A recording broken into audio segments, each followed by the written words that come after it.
Hi, welcome everyone to Beyond Our World, or should I call it Beyond the Crypt.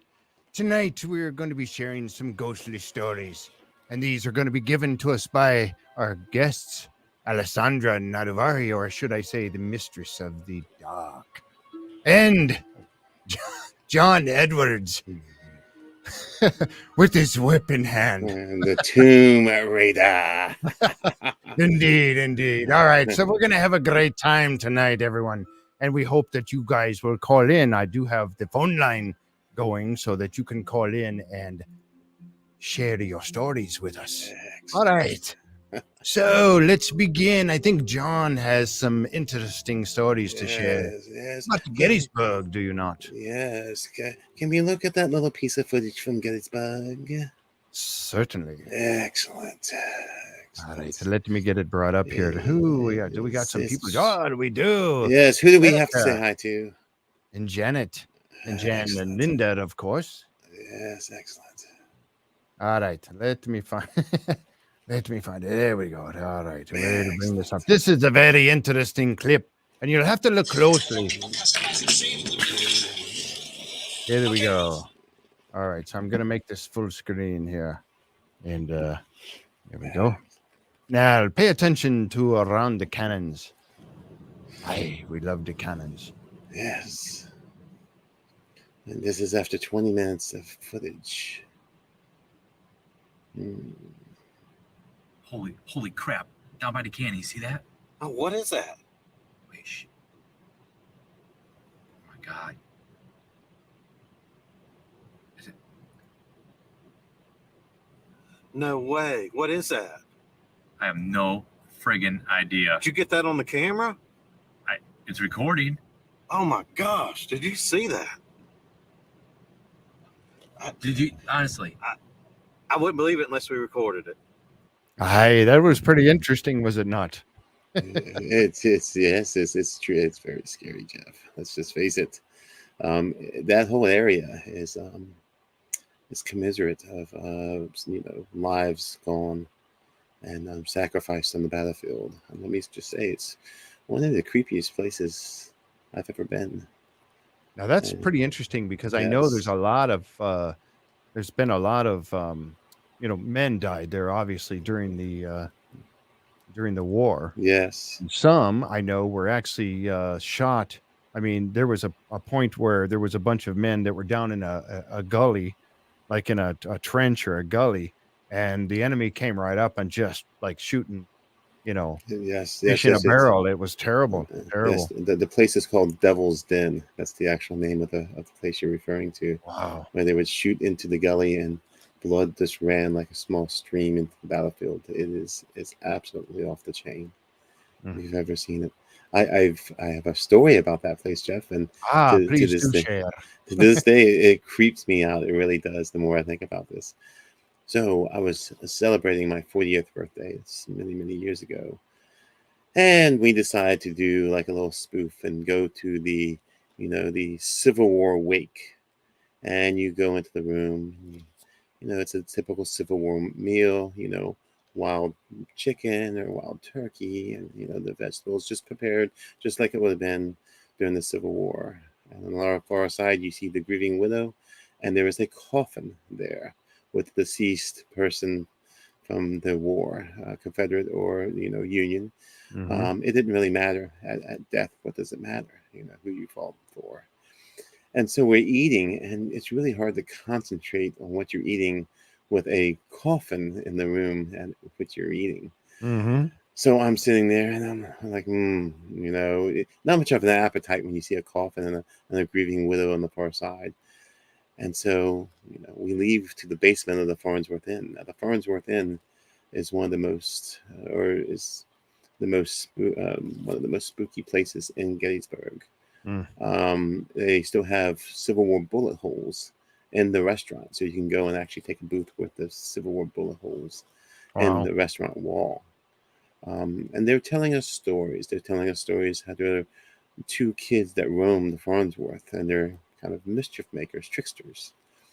And my daughter and I look at each other, and she's there, Julia. And I'm like, we're kind of not buying this. And they're telling us a story of how, the kids love to stack coins. And I look at Julia, she looks at me, she goes, Dad, how many? I said 7, meaning we're going to put down 7 coins on the ground. So we do, just randomly, poop, poop, poop, and my daughter pulls them out, poop, poop, poop, and puts them on the ground. We look back about 2 or 3 minutes later, and all the coins were stacked up. Wow. And I was like, what in the world just happened? Hey, that dude be steady, sure. The story gets worse. Let me tell really? you, because it gets much creepier. I do share. Yeah.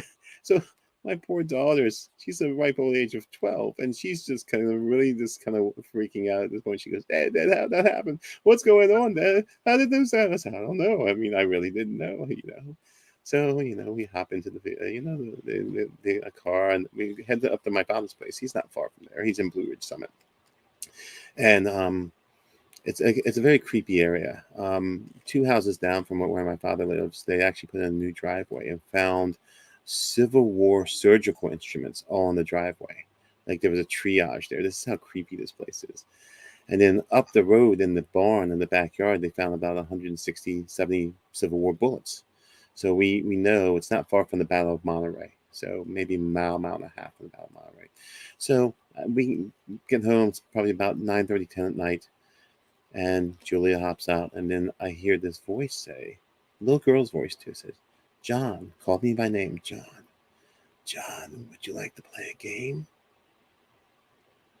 And all the blood rushed out of my face. And I said, turned to my daughter, I said, Julia, did you just ask to play a game? She goes, no, Dad. And I went up and, opened the door. I said, Dad, did you hear anything? He's like, no, I was in the house. I'm like, are you kidding? You've never heard a little girl around here ask to play a game? He goes, no, I have no idea what you're talking about. I said, Julia, you sure you didn't hear it? I heard it clear as day. It was audible. It was just like one of the two of you speaking to me right now. And to this day, it freaks me out. I couldn't sleep the whole night, Jeff. I stayed awake and stared into the darkness of my father's backyard, which goes right up into the woods, and just waiting for some kind of specter, ghoul, or ghost, or maybe even a passing bear to come towards me. So I was just peering out the back window. I'm like, oh my God, this is crazy. So, wow. The thin, let's just say and my father and I talk about this all the time, the veil between life and death in Gettysburg and surrounding areas is very, very thin. We'll put it that way. Very thin. Wow. Yeah, I'll bet. You know what? I want to see this again. Go ahead. It's just creepy. Yeah, we can watch it again. We can watch that video again, but it was absolutely creepy. I'll never forget that. I've told that story to my students. It is absolutely creepy. I can't explain that girl's voice. But they said there was kids running around the house in the Farnsworth Inn, and maybe one tailed me, followed me home somehow. And it's creepy to this day. I still creep thinking about it. So, hey, can we see the footage again? Yeah, let's take a look at it again. I'm going to bring it back creepy. up here. All right, so pay attention to the cannons area. And again, this is going to be, there's a lot more. This video is a lot longer, but I'm not going to play the whole thing, but we'll roll it again. Just take a watch right around the cannons there.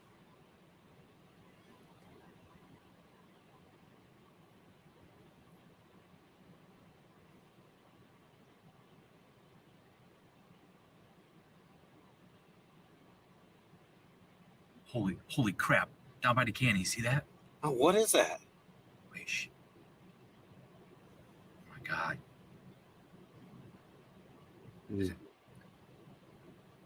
There it is. No way. What is that? I have no friggin' idea. Did you get that on the camera? It's recording. Oh my gosh. Did you see that? That's crazy. That's pretty crazy. Your story.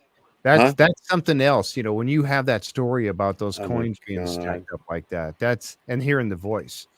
I've had some ghost investigations that I've done, and I've heard voices.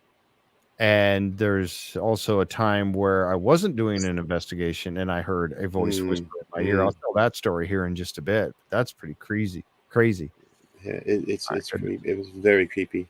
The only other story I have in that area, and there's many stories, but we wanted to share, was one of my former students who, I'm still good friends with the family, parents and all, we hang out every so often, and they camp up at the Gettysburg campground all the time, sort of near Little Round Top and that whole area, Devil's Den. And one morning they were telling me that the mother and Logan's the student got up. He's an adult now. They got up, and at the crack of dawn, and a Civil War soldier manifest saluted out to the field and just faded away. I'm like, you've got to be kidding me. I said, really?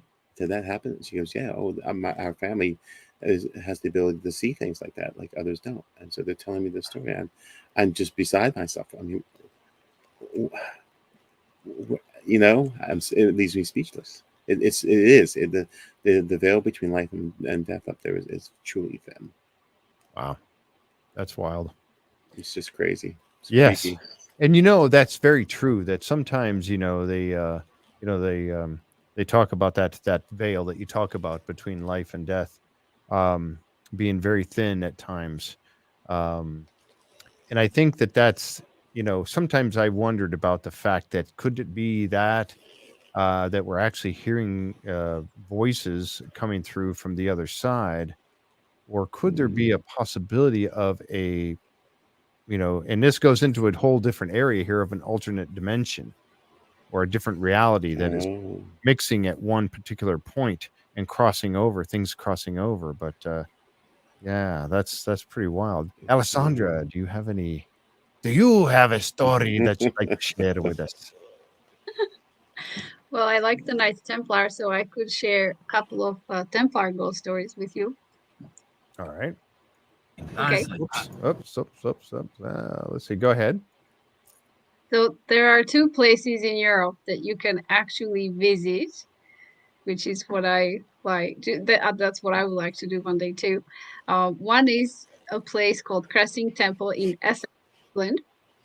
It's a place where they have the world's oldest, largest timber-framed barn, and will actually belong to the Knights Templar. So it still stands. It's like a museum now. It's a wheat and barley barn, a beautiful timber-framed building. And outside Cressing Temple, there's a lake and sand pits. And apparently that's where the Templar ghost appears. He looks like a knight on horseback, and he just rides by. He kind of manifests from the mist. The mist comes from the lake, and he's inside that mist. I think we have a picture of that. Yeah, he has been photographed. I'm going to share that. All right. I'm going to bring that up. Now, check this out, folks. This is crazy. Now, I'm going to go ahead and bring this up right here. Take a look at that. Go ahead, Alessandra. Yeah, so that's him. You can see that he's riding. I think there used to be some kind of a road there. So there's a tree on the left and a horse that's right in front of that tree. Can you see the horse's head? Oh yeah. Yes. I mean, that's the first thing that's the first thing I notice is the head of the horse. And it looks like to me it's wearing that armor that a horse would wear on its head, on its face. Right. Doesn't it? It does to me. And then on the horse's back there's a rider. Now we can't see any Templar symbols on him, but I bet that it is a Templar knight. So I can discern his left arm, and he looks like he's wearing chainmail and a coat or some kind of a cloak. So, oh my goodness. And then I don't know what those round objects are, if that's just a lens flare or if that could be a shield. I don't know on which side they would have the shield, on the left side or on the right side. That is fascinating. Wow. I mean, yeah, you could say it's a mist, you could say it's a, smoke or whatever, but I mean, it has taken the shape of a horse and a rider. Yes. That's crazy. crazy. That's not, I mean, even the arch of the neck right here. God. I mean, look at the arch of the neck. I mean, that's the horse's mane right there. You can see it flopping Yes. down. I mean, that's Yeah. that's creepy. Beautiful horse. Wow. Ooh, that is creepy. I'm sorry. Where did you say this was again? What was the name of the So place? this is at a place called Cressing Temple in Essex, England, and it's a museum. They have this huge barn that dates back to the Knights Templar.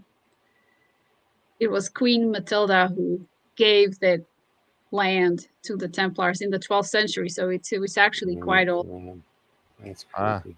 yeah. Here we go. Let's see. Doreen says, I assume that they would use the shield on their left, so they could use their right hand Yeah. for, their sword or their, if there's That would make spear or sense. That would whatever. make sense. Here. Yeah, yeah. So yeah, that makes total sense. Thank you, Doreen. Wow, Wow. that's awesome, man. That is really That's now. creepy. If you saw something like this, Mhm. I have a story. We were out at Bushy Run Battlefield. That's in the Mm. it's in the Western PA area outside of Pittsburgh. And we were doing an investigation out there, and a couple things happened. Um, when we were there. We were walking along a path. We had several things that we did that night, but one particular one, we were walking along a path and we had cameras going and, audio. I had, digital audio going, recorder going, and all of that. And there was a mist that showed up. Um, and it was a chilly night. I was a little unsure if maybe it was something that had come out of just the moisture in the air or whatever, but a mist had developed and it moved as we were walking down this path. We got trees on both sides. There's a hillside on one side with trees going up it, and then kind of going down on the left side. And this mist developed out of nowhere and moved its way across the road. It Mm. was like a large bubble or whatever you want to call it, just a mass, and it moved across. Now, all I had going at the moment was my digital recorder, and it moved across the road and just drifted away into the trees.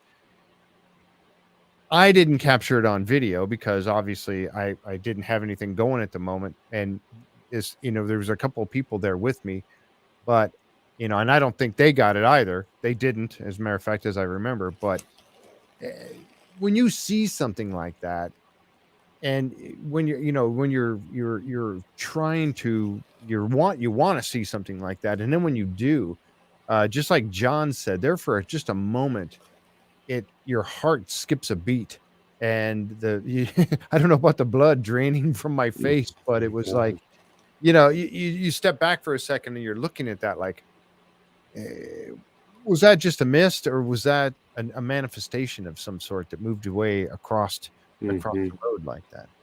I mean, So, it's, and this Templar Knight has been riding the road for 800 years. Can you imagine what it takes for a spirit to stay on Earth that long? mm, Maintain shape or maintain his shape, mhm. and the horse too, right? So, are we looking at the spirit of a knight and his horse who maybe died in that area, or are we looking at some kind of snapshot in time, like But a frozen reel that just or loop that keeps repeating That's itself? true. yeah, So and are we that's looking at a mhm. knight when he was alive? This is all we get, the shape in the mist, or is he Mm. actually a spirit of a dead knight who doesn't know he's dead and he just keeps haunting that place? He patrols Cressing Temple. Mhm. That could have been his job, and maybe that's exactly what he's doing, or returning from some sort of a battle or whatever. Um, and they talk about that, when they in the ghost hunting world, they talk about that quite a bit. Could something like that be a my son? I'm gonna mention my son here for a second that's staying at the house with me here. He sees entities. He's seen two in our house, and he Mm. talks about that. Now, I have not seen them, not in this particular house. I've not seen the entities that he sees, a man and a woman. And I asked him, because had you tried to talk to them at any point? And he said, no, why should I do that? And I said, well, find out, ask them if there's something they want you to do, or So going with that, there are two different that they in theory there are two different types of a manifestation. There would be one that would be a, like you said, a movie reel. It's just plays over and over and over and over again, and the entity itself does not have any awareness of the real world around it. Right. So it just continues to play like a movie reel going over and over and over. The other type is one where it actually does realize you're there and will look at you and make eye contact with you and maybe interact with you if in some way. So this one, I don't know. This, I mean, you have to, if it's been seen before at different times, maybe it's just replaying. And if that happens, um, oh, okay. Kate says that's called traumatic imprinting. Okay, cool. I did not know that. Thank you. But that's interesting because if they interact with you, that's the one that I think is going to scare the pants off of me when I see that. Because they're Well, going to interact with you and speak to you or something like that. and the question is, what do we look like to them? Do we appear as ghosts to them? Do we appear as shapes in the mist and make them Mhm. wonder where did we come from and how come? Yep. Yeah, So Erica says now, visual or intelligent. Yes, thank you. Yes. Mm. so what I have just said, that's not my idea. I want to give credit to my friend Dave Petrella. I hope he's watching the show right now. And he gave me that thought. He said, "What if we appear to them as ghosts, and they are trying to figure out who we are? How can we keep popping existence?" And you know, when you have an entity that is inside of a particular home and you are there, and they say that if you go in and you start to remodel a house, they get very active and they get Yeah. and they want, so maybe in that respect, like you just said, you're changing their environment, the environment that they had when they were there. You're making changes to it and they want to know why, and they get agitated about that. So maybe, wow, that's an interesting thought. I hadn't thought about that before like that. That's interesting. Wow, what do you guys think of that? Is that something that um you know, it makes total sense to me that you could very well be a possibility. What do you guys think? Well, the other and you know, I'd love to hear what our viewers think, Jeff. But the possibility I've been thinking of is the veil between time thin, and is time really an illusion? Are they ghosts and entities? I'm doing it strictly from a quantum physics, you know, time, you know, terminology here. If that is an echo in time that we're seeing, and they're seeing on their side an echo in time, and the veil between times is very thin, so sometimes we can see that running tape in the background, and we just see it as a ghost or a spirit. But you know, who's to say what we're not seeing is just an echo? You know. Mhm. Very true. And I really believe that a lot of what we see, that might be an echo that we keep seeing over and over and over. For whatever reason, that particular place can support that phenomena of an echo, and that guard will always guard that place. You know, Mhm. it'll go in the same pattern like a tape, and we're just seeing the echo like a movie reel over and over and over again. Right. And maybe time is layered. So every era, maybe every decade, maybe every century is layered on top of the older one. So it accumulates, but all Mm-hmm. the layers are still beneath the present time. And maybe something causes those layers to shift and we get a glimpse of what's beneath, maybe 100 layers beneath. But in a way, it still exists. We just don't exist in that time, but it's still out there. Mm-hmm. I see Very nothing in much this so. universe gets lost or forgotten. No. I think it's just sort of gets covered up. Well, Einstein's, I mean, he says it. Energy is neither created or destroyed. So it's either transformed, recycled, or it's residual. Those are the three states of energy, you know, and that's it. I mean, if you can't destroy energy, well, at the point of death, your energy, your life force has to go somewhere, you know. Where it goes, I have no idea, but it has to go somewhere.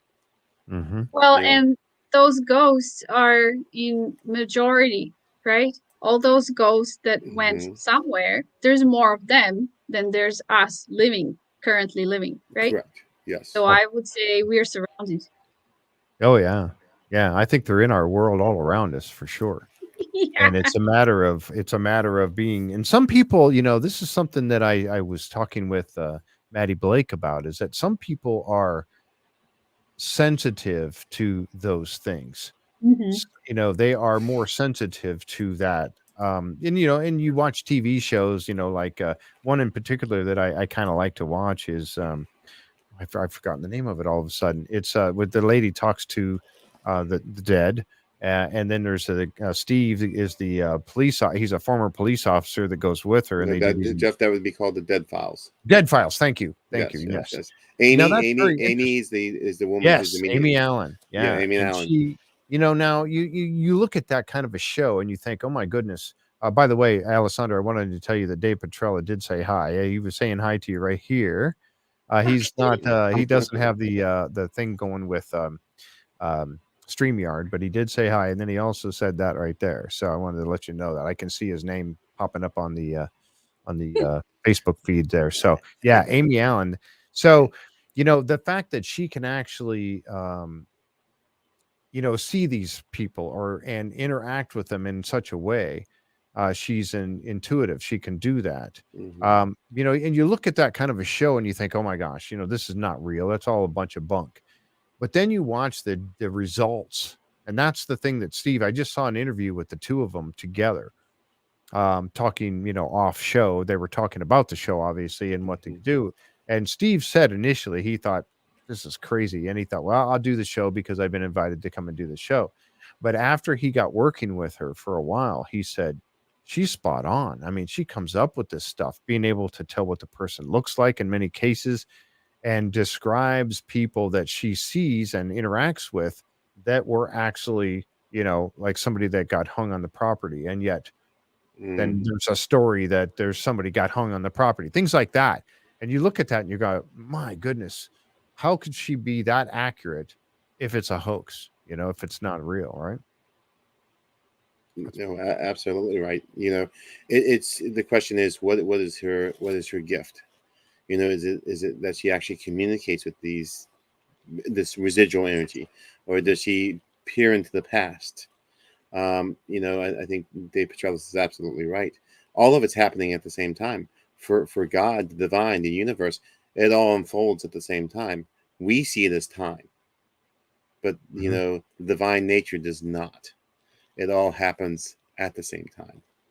So, when you start to think about that kind of mind, infinite mind, and being able to see these things, I think certain people have those types of abilities, God-given abilities, for whatever reason.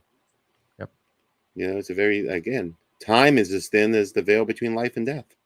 Now, there's been times where I have seen some pretty cool stuff away from my home. Now, my son has seen two different entities in my home.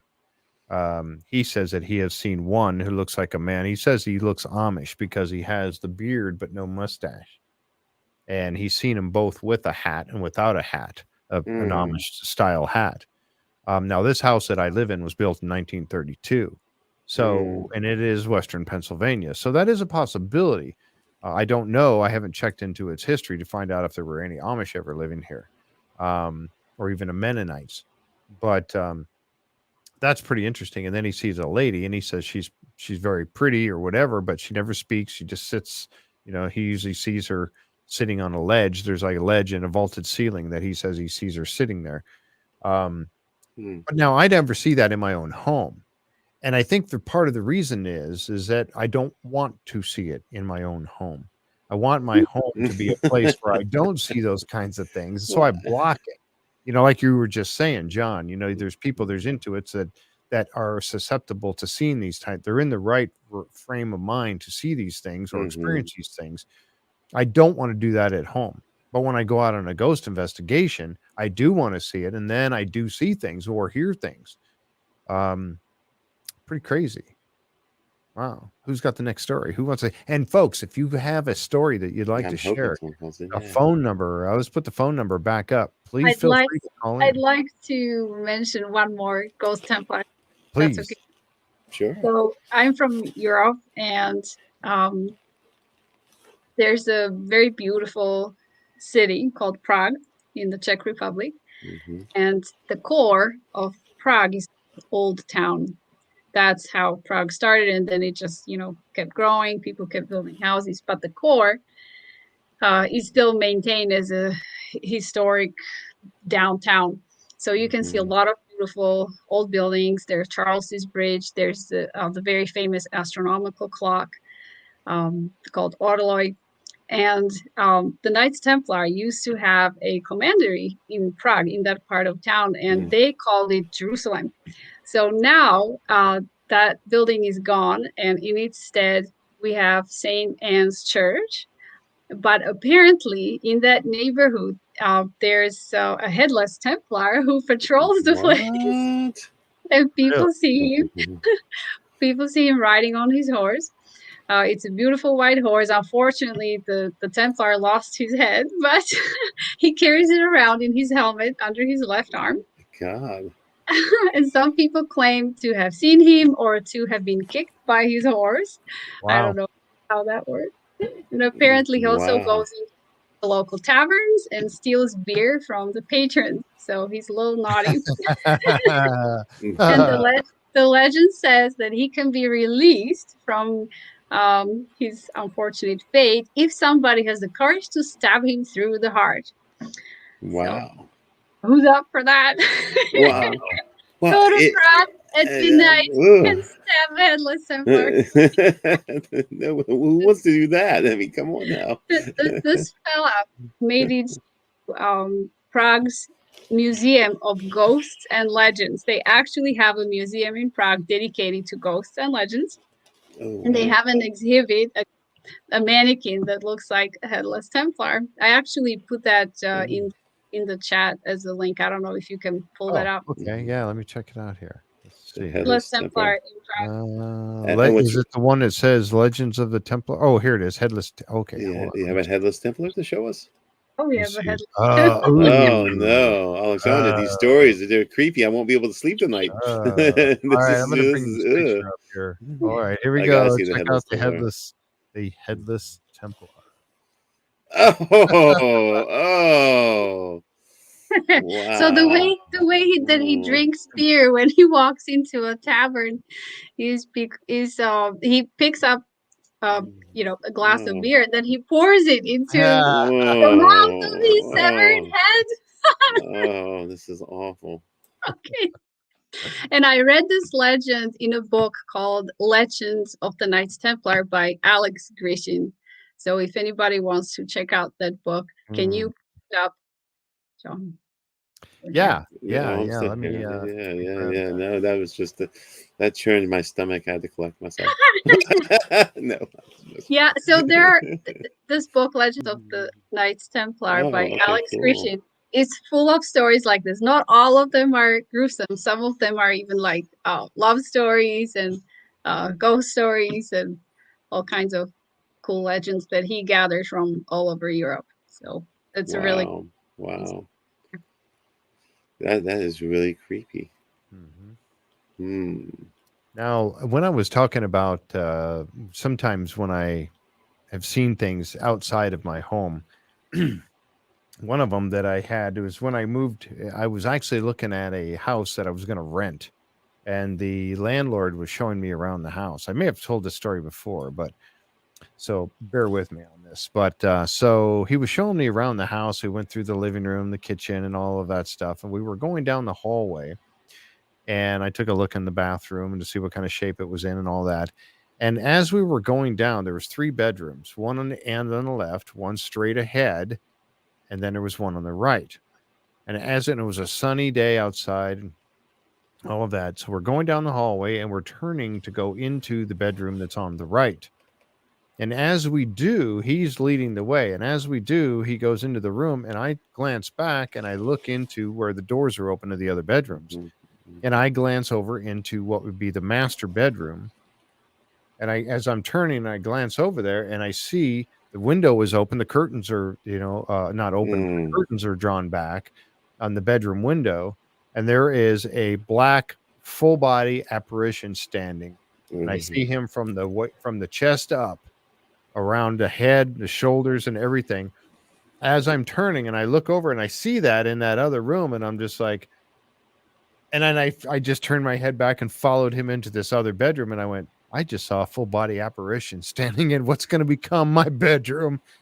And yeah, so we come back out, and as we do, we head into that bedroom, and he's gone. It's not there, and I clearly saw. So it was a he, not a she. I think so. I got that impression. I don't know that for a fact. So it wasn't a succubus. No, I don't. I hope not.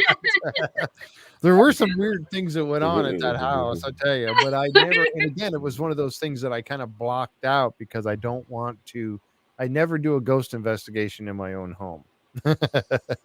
Why not? I don't know. I just don't want. I guess. I don't know. I don't know. It's funny because I'll do it everywhere else. I'll go anywhere else and do a ghost investigation, but not in my own house. I don't know why that is. It's just one of those things, I guess. You'd have to burn it down then if you did an investigation. Yeah, I know. It's like when I go to bed at night, if they're around, if they want to talk to me. 100 ghosts living there. Yeah, well, there is a lot around, so you never know what like you just said, there's way more ghosts than there are living. So yeah, they are in majority. Jeff, I would like to share something else, and I think you would like this. So I like to acquire artifacts. I have quite a Milita collection. One of the things I'm going to show you, when I brought this into the house, for about 3 months, there was strange goings on in the house. I can only imagine what type of energy is connected to this. That creeps me out. But I'm going to show it to the audience. Okay. I'm not sure if you can see it. Oh, wow. It's an odd. It looks like it's a blunderbuss, but it is a blunderbuss. Okay. Wow. I got it at auction. There's the barrel of the blunderbuss. Not sure if you guys can see it. And there's the stock. Wow, that is cool. Ornately. Let me get you back to full size here so people can see that better. There we go. Okay. And then you can see the stock. And it's all decorated. It is decorated commensurate of the Ottoman Empire. And it was a spoil of war that was retrieved by forces, European forces, during the Ottoman Empire wars. And I got this at auction. What's really creepy is there's some symbols on here. I'm not going to say what they are out loud, but if you look at the back of the blunderbuss, you'll be able to see some symbols. They are hidden within the artwork, and they're actually a set of numbers. Oh. Many sets of numbers, but right in here is a set of numbers. I'm not sure you can see them. Okay. The numbers are associated with dark forces. This firearm, when it was brought into my home, had a lot of negative energy to it. Things started to fall off the walls. Things moved. There's something attached to this. So I put it underneath of about 4 or 5 of my finest antique Bibles and just let it sit. Not that I'm superstitious, but just let it sit. Just let it sit, not at all. And, so it's one of my more, unique artifacts. It's a prized possession. And I managed to get this. But when you look at it and you look at what this is, it is really, really a creepy little artifact with no explanation of what was brought into my home when I brought this in. But many things like this, as you guys know, when you bring in artifacts of where people had living, sometimes they have the residual energy of the owner. And when you bring things into this in your home like this, you're bringing in whatever residual energy was attached to it. Yep. And what's Or the victim of that weapon. what was that? A ghost attached to it's a weapon, yes. So Yes, it's a weapon. Who's attached to it might not be the owner, but the victim of the weapon. That's what scares me. Is I think I'm going to end up selling it, only because I'm wondering. Will you disclose what's Yes, gonna I absolutely will. But I think I want to sell it. Oh, I mean, be something Hamilton White may be interested in. You know, he collects things like he this. might be indeed. And Yeah, it's let funny. his house be haunted. Sure. Yeah. Well, what's interesting is you see what's going on in the background. Something is in the background right now of my background. My background is getting lighter and lighter, and there's no explanation of why it's suddenly getting lighter and lighter in the background. That's kind of really creepy. I obviously my hands are here. I'm not touching anything, and then you see it getting lighter. I'm not doing a thing. Yes, I have a green screen going up, but why suddenly? That means there's a heat signature or something going on in my background. Yep. You see it getting lighter, and I have no explanation of why it's doing that. That's really creepy. It's standing right behind you, so something's right behind me, and I don't know what it is, and it has to do with this thing right here. So I just want to say, you know, ghost stories also involve sometimes items and places, and you know how energies can attach themselves. You don't put that thing under your pillow at night, do you? Absolutely not. You know, I sleep with it. You know, there's at least 6 or 7. Like, I have a ton of antique Bibles. You know, and it's not that I'm superstitious, but you know, you can neutralize things like this with a bunch of prayer and you know what your personal belief is, and but having in the house has been interesting because just different things have happened, and I can't explain why. Unknown why. You know, I'm a man of science. I can't scientifically explain why things have been moving in the house, why things fall off the wall, and why now the green screen behind me has gone crazy.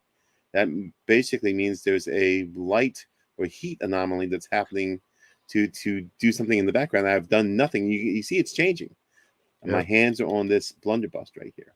So just wanted to share that. Henry DeWitt just said, "You're freaking me out, John. I need a beer." That's probably too much. John, do you have those Bibles nearby? I do have them rather close by. I mean, they're right over there. They're on display. But maybe a large crucifix. I think I'm going to go for a minute and put the blunderbuss under lock and key real quick. So I'll be back. I have to handle whatever's in the background, and I don't know what's going on here, but it's creeping me out. So John, just make sure it's you who comes back, not the other guy. Yes. Well, no, it would be a more interesting show. Actually, it might be. If it was a spirit, you know, it'd be a much more with interesting a vampire. show. Yeah. If suddenly a spirit appeared, it would probably be a very interesting show. So now look, it just left. It just left. I've done nothing. Yeah, I've absolutely done nothing. Wow. So it's gone. So and you saw my hands. It was on the blunderbuss itself. Why suddenly did I have an anomaly behind me on a green screen? And the only way that happens is whatever the light source is or whatever is heating up to such an extent that I'm getting an anomaly behind me, which is kind of really weird. So I'm going to go ahead and put this away.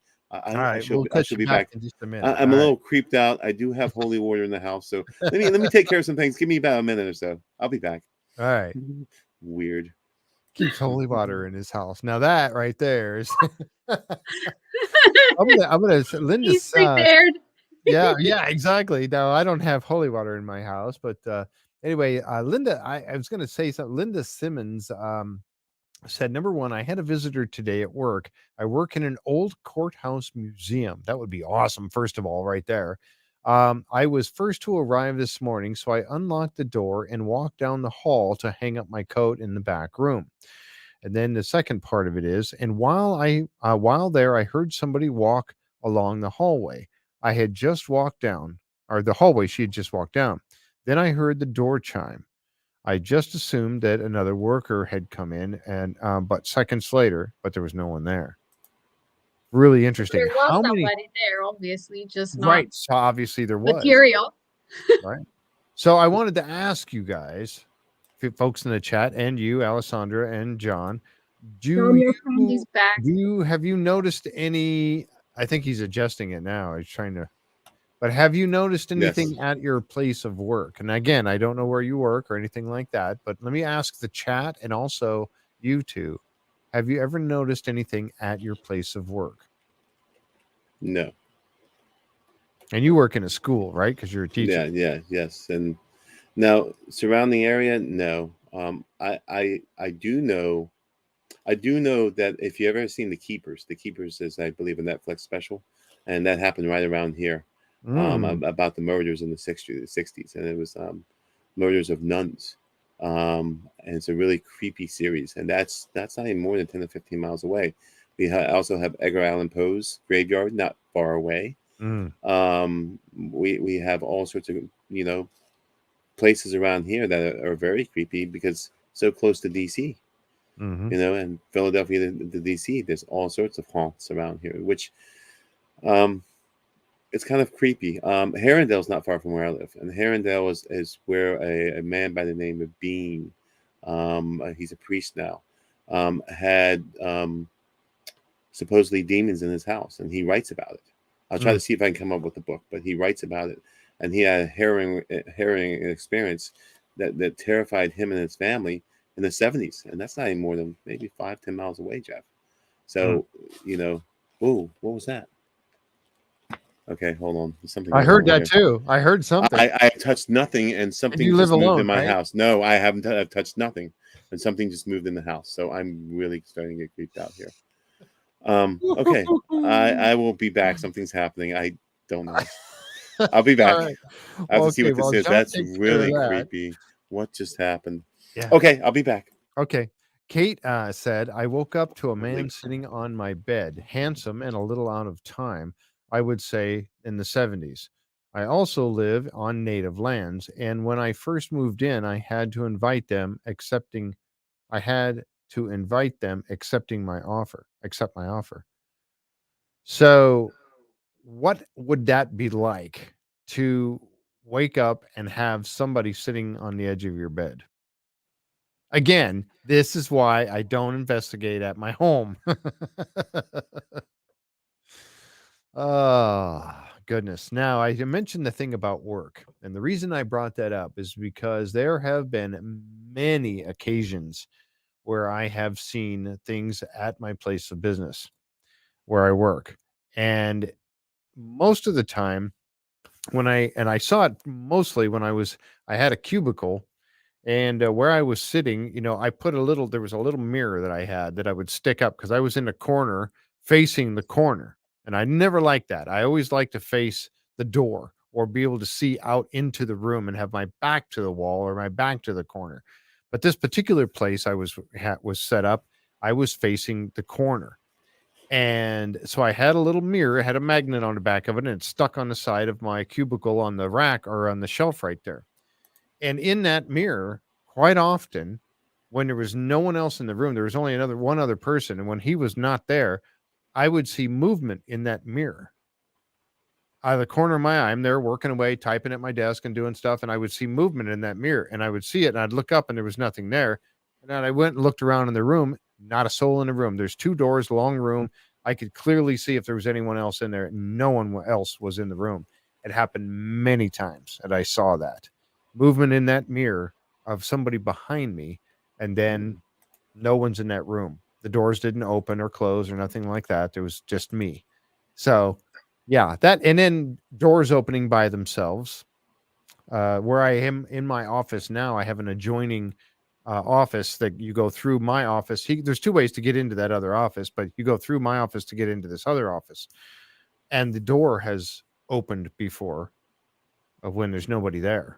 There's nobody in, either coming around either one of those doors, and the doors, and it's right where I sit. I can look up and see the door right here to my left, and it's like, and there's nobody there. So that's a little, unnerving, So how many of you folks have anything happening at your place of work? Tom Burns says, my antenna must be broken. Intrigued and curious, but have yet to witness anything. Wow. Yeah. You definitely got to be in tune with it, I think. Yeah. Wow. All right, we'll skip over that one there. I was just reading some of the other chats as Well, well. I'm telling you, Jeff, this my house is there's something not right. I heard that noise. I know. heard it. Well, It you came over guys, here. I'm sitting right here, and I heard the Yeah, like I the heard it. crinkling. I was like, "What is It's recorded. going on?" And it's because I removed the blunderbuss from the Bibles. I wanted to go show it. I had a stack, and now they're back on there. And you notice the background's not changing, and none of that's changing. Whatever is attached to that thing, I think I need to get it out of my house. It's spooky. It's a thing that Hamilton might have buy. You need to do some EVPs. You need to get some Oh EVPs. my god! You know what? I'm going to ship it to you. Will you do EVPs on it? I mean, I would. I mean, I'll still own it and all, but I got to get it out of the house, Jeff. I mean, this is. I'll do it. Okay. I think there's something to it. I mean, you guys saw the anomalies. I can't. It's creepier than I thought tonight. I thought we were going to turn, just tell ghost stories tonight, and yet I have something trying to manifest behind me because of the blunderbuss, and who knows what that was aimed at and who it killed. I mean, I have many artifacts like that, but I think that really actually did see a lot of action in the Ottoman Empire War. So, yeah, I'm freaked out. Speaking of noises, a year ago at New Ross here in Nova Scotia, we had a couple of psychics from a show called Sightseers. They were actually filming an episode at New Ross. And on the last day of filming, we were having lunch with the crew.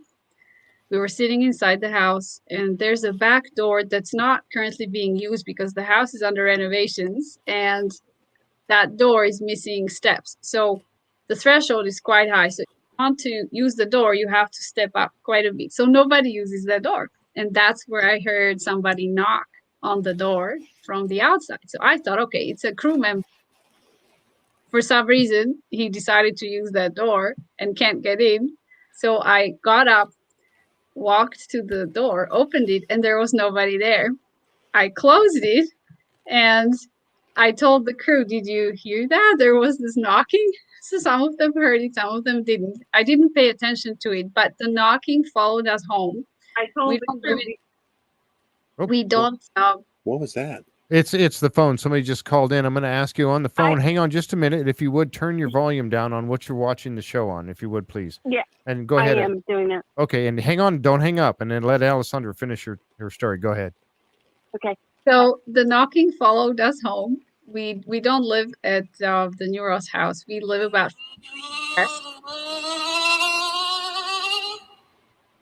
What the hell? You guys hear that? I do hear that. I'm not sure where that's coming from. What the heck? What the heck is happening? What is going on? Jeff, what Jeff? Did that come from your soundboard? Tell me it did. I don't know if that came from my caller. Are you what the heck was that? No, I'm not. That's all right. The show must go on. Keep going. Keep going. Keep going. I'm not right. okay. I'm not okay right now. You're a trooper, John. Okay, just hang in there. So the knocking followed us home, and oh my God, what's going on? I heard it downstairs in my own house in the evening. Then my husband heard it too, and I'm like, that's not normal. We don't know who followed us home and why they're trying to get our attention, right? I'm used to paranormal phenomena. I lived in haunted houses before, so it doesn't really bother me anymore. And fair enough, it was some kind of a warning. Maybe 2 days after that, my husband got really sick, and I ended up taking him to the emergency room where he got a bed. And they had this computer monitor next to his bed, and that thing was knocking on that computer monitor while we were, waiting for the ER nurse. So yeah, wow. Yeah. So that was a little scary for me because I thought, okay, there's something bad going on, something serious. Oh, wow. Fortunately, he pulled through, and I think that the ghost or entity that was the knocking eventually left. We don't hear the knocking anymore. But yeah, that house in New Ross definitely haunted, and something followed us home. Maybe it was the presence of the psychics that made the ghost come out more, in full force. Wow. That's pretty crazy. So, all right, who do we have on the phone with us tonight? I'm sorry, who is this? Oh, am I getting Is this? that Kate, or is that something interfering with the phone? Sounds like No, it. this was happening the other day too. Oh man, Let's see. Go ahead, say something, please. Hello, so are you still on the freaky. phone? So This freaky. was happening the other day. I was having to say, oh, it looks like it disconnected and it reconnected. Weird. Such a creepy show tonight, Jeff. I can't take it. This is crazy weird. Oh, well, okay. She hung up. All right, Wow. try again. Okay, Try yeah, to call please in again. I'll call put you back. up. Oh, Please here call we go. back. Here we go. Okay. Hello. Hello, are you there? Yeah. Okay. Oh there we go. wow. Hi, Wanda. How you doing? Doing all right. Your echo went on me. I can hardly hear you. Yep. I'm glad you called right back. So, do you have some story to share with us? Yeah. When I was real small, Mm. my grandmother's house, and it seemed to remember all those remember a night. The old feather bed. Tell you what, I'm going to try to hook up something here real quick. Oh, I'm stuck. Wow. Hang on, Wanda. I'm going to try to. We can hear you. We can hear you. because this is Wow. not working very well. Hang on just a minute. I'm gonna ask you to. I think I've got your number here, and I may try to call. Yes, I do. I'm gonna try to call you back. Yeah, that's a good I'm gonna call. try. This happened the other day, and I was having an issue with it, so I'm gonna call you back. All right. All right. Bye. Okay. I'm gonna try another avenue here with this. Oh, You guys okay. go ahead and share. Yeah. I was gonna say, Alexandra, have you ever run into what they're called poltergeist? Yes. Do you have any stories that you'd be willing to share about poltergeist? Yes. Sure, go for it. Obviously, there's something in my house, and I don't know, but my house has been. This is kind of crazy, unusual. So yes, soothe my soul, No. please. Tell me something. What I know about poltergeists is that they are ghosts that are able to move objects and even throw them with great force. And I thought that poltergeists were just ghosts that threw objects around, but apparently poltergeists are attached to a person. So Ooh. they will follow you from place to place. And I've heard stories here in Nova Scotia, where I live right now, about families moving to another place, hoping to, lose the ghost, but the ghost came with them. So the poltergeists are attached to a person or a family. And yeah, there's some kind of a bond. So let me ask you this. You saw my object, my historical object.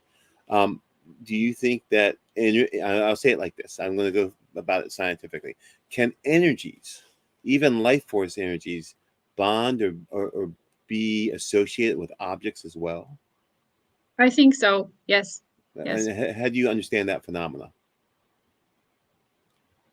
My guess would be that object was important to them in their life. Maybe when they died, they were holding it or they were near it. And that's their link to this world because that object survives. Yes, a lot of these objects are centuries old. You have museums full of very, very old artifacts, sometimes thousands of years old. I've been to the British Museum in London. Wow. And that place is packed with objects from Sumeria and ancient Egypt. So if we're talking about how history and time that already passed survive somehow, I would say these objects are a very good link, like an anchor in time. As long as you can stay near that object, wherever that object goes, you can go too. So it's like a passport. So something like my blunderbuss may have something attached to it, is what you're saying. Well, if, let's say, a soldier held it, yes, which and then happened. died because he got shot in the battle and he was still holding it, maybe part of him became fused with the quantum field of that object. Oh, I- I know stories about animals that stay by their owners after they die. So you hear about Yes, let's I've seen that. dogs or cats that pass away, but their ghosts are still around. I had that happen with my cat, and you also hear it the other way around, where let's say Now, this is your cat Henrietta, right? yes. Henrietta So Sinclair. Yes. yeah, thank you. So I think it's also the other way around, where let's say you have a man and his dog. The man dies first. The dog is very sad and grieves. We know that animals can grieve. They're human companions. And then they meet in the afterlife. I actually heard this from one of my aunties, who said that in our family, like my aunties and uncles, there was somebody who died. I don't remember right now who it was, but he was always accompanied in life by his dog. He was like a shepherd dog, and he would just show up as a ghost, accompanied by the ghost of his dog. So the two of them Wow. met in the afterlife. They waited for each other. Oh my God, that's so creepy. So I think really it's about a bond that spans beyond a lifetime. It spans beyond this world, or it bridges this world and the other world. I think that we get attached in life to people, to animals, to objects, maybe even to events. Attachment is a big thing in psychology. And who is to say that this attachment is broken in the moment of our death? I'd say the opposite is true, that the attachment continues. It survives. It makes a lot of sense. And like we were saying earlier, energy is neither created nor destroyed. So it has to be somewhere. It has to go somewhere. Yeah. And the thinking it attaches, makes sense to me. Well, if we're thinking about that bond or that attachment as a conduit connecting to people or objects or animals, then that's how the energy would travel, right? Yes. So Yes. maybe Yes. the energy of this object feeds the ghost that's attached to it, or vice versa. Whew. Oh my goodness, that's crazy. Jeff, you're back. I think so. Yeah, I found it. What I did was I hooked this thing up directly to my. Oh, we just lost John. I hooked this up directly to the board, and let me see if this is going to work. I don't know if this is going to work, folks. I'm going to give it a try. Let's see if I can call her. Wow, why is it doing that? Wow, this is just. Oh, there you go. Something happened. Hello, this is Brian Benson. Thank you for calling. Please leave a message and I'll return your call. Whoops. Well, that didn't work. All right, here we go. I don't know what's happening. Man, this is weird. All these weird things are happening tonight. I don't know what's going on, Jeff. It's just the weirdest thing. Even when Alessandra was just talking a few minutes ago, and all of a sudden her voice went like it was like really far away and then came back. Did you notice that? I did, and it's whatever. This is a crazy broadcast tonight, Jeff. I have no explanation. I'm sitting back, and I don't know what's going on, Jeff. Well, I don't know what's happening here, but I think it's this phone of mine. It must be, because hooking it up directly didn't do anything. And I called back the number that just. Wow. Interesting. Indeed. 805. Let's see. Two different numbers called in. I don't know. Someone's on there. Did I hear someone? I've been hearing voices, Jeff, and if you're not connected, where's that voice coming from? The phone is not on right now. Are you serious? I'm serious. Did you hear the voice? You had to have heard the voice. I was like, hello? Oh, there it goes. Now it's trying again. Okay. Hello? Yeah, it's breaking up really bad. Who is this? This is Wanda. Oh, hi, Wanda. Yeah, it's breaking up really bad. Jeff, that's a different voice. That's a different voice than the first voice we heard on the phone. I know. It's a different voice. It sounded like a man's voice the first time. Yes, and now it's Wanda. What the heck? What the heck is going on tonight? This is creepy. You know what? Wanda, maybe it's not Wanda.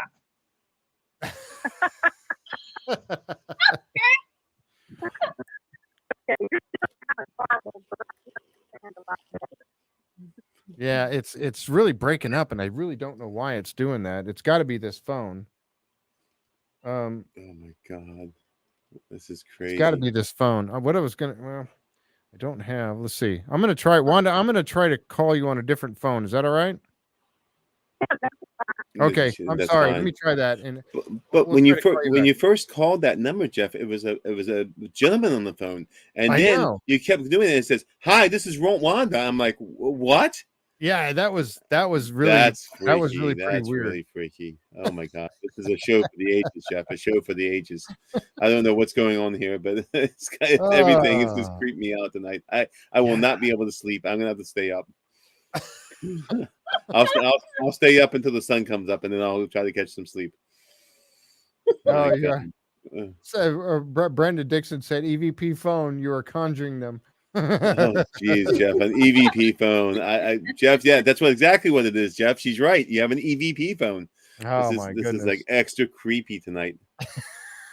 I have no All right, explanation, Jeff. I'm trying to go. I'm creeped Let's out. see. But I was gonna. Where'd he go again? He disappeared again. I definitely heard a sound in his house. I heard it. I heard that sound in your Did house you hear earlier. that sound, Jeff? I mean, it was like Crazy. a crackly sound, and then there was some kind of crazy wail. I was like, Yes. "What is that?" Yeah, Okay, that I'm was pretty sufficiently weird. freaked out tonight, so I've made my quota for the month. Okay, we're gonna try this other You may phone. have to sleep in a hotel. I no, I'm just gonna clench my Bible and curl up, and be like, Jesus Lord, watch over me, and that'll be about it. What else can you do? That's You know, your you last hope.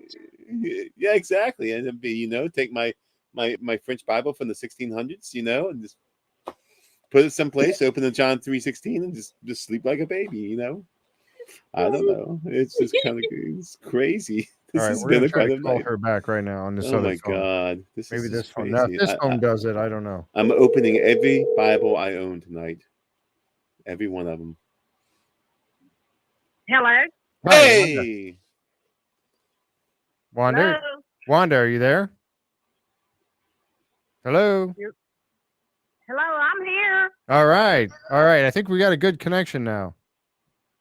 Turn your sound up. I can't hardly hear you. Oh, well, that's interesting. I wonder okay, why. that's Hold what on. it Let's is. see. All sorts of electronic issues. Roadcaster Pro. Yeah, that's on that.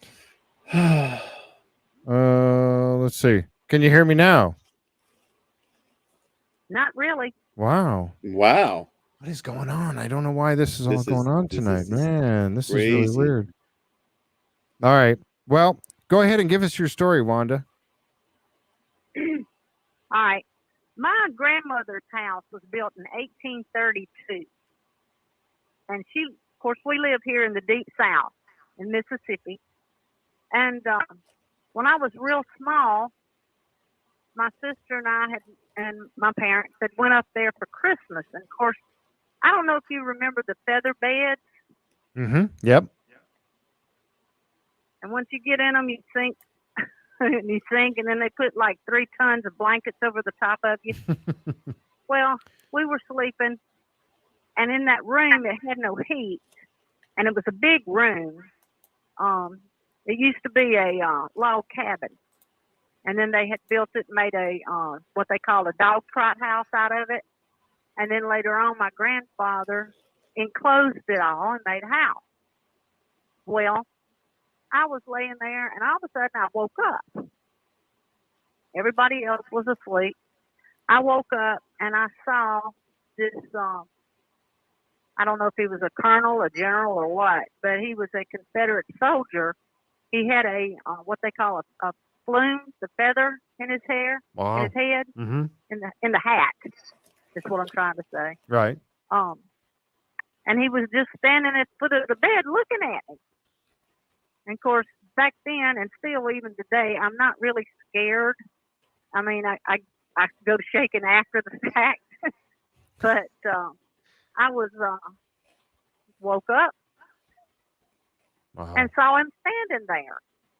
So he didn't say anything to me. He just looked at me, and I went right on back to sleep. And then when I said something to my mother about it, she didn't believe me. Nobody ever believed me until one of my cousins come up to me at the cemetery up there and asked me, she said, "Didn't you see somebody?" And I said, "Yeah, long time ago."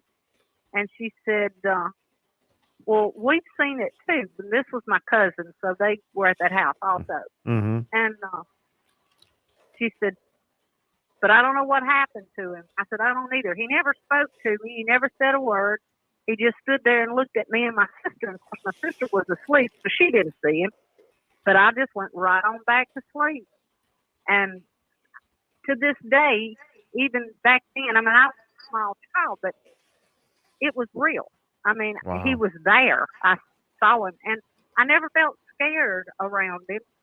He just stood there. Wow. How old did you say you were? Excuse me? How old did you say you were when that happened? Probably anywhere between 5 and 8. Wow. Wow. That's incredible. And So, did you ever see him You know, again? and even to this day, I mean, I still remember like it was yesterday. It Wow. just, you know, it was just, Wow. no, You never saw them. You never saw him again after that, or anyone else?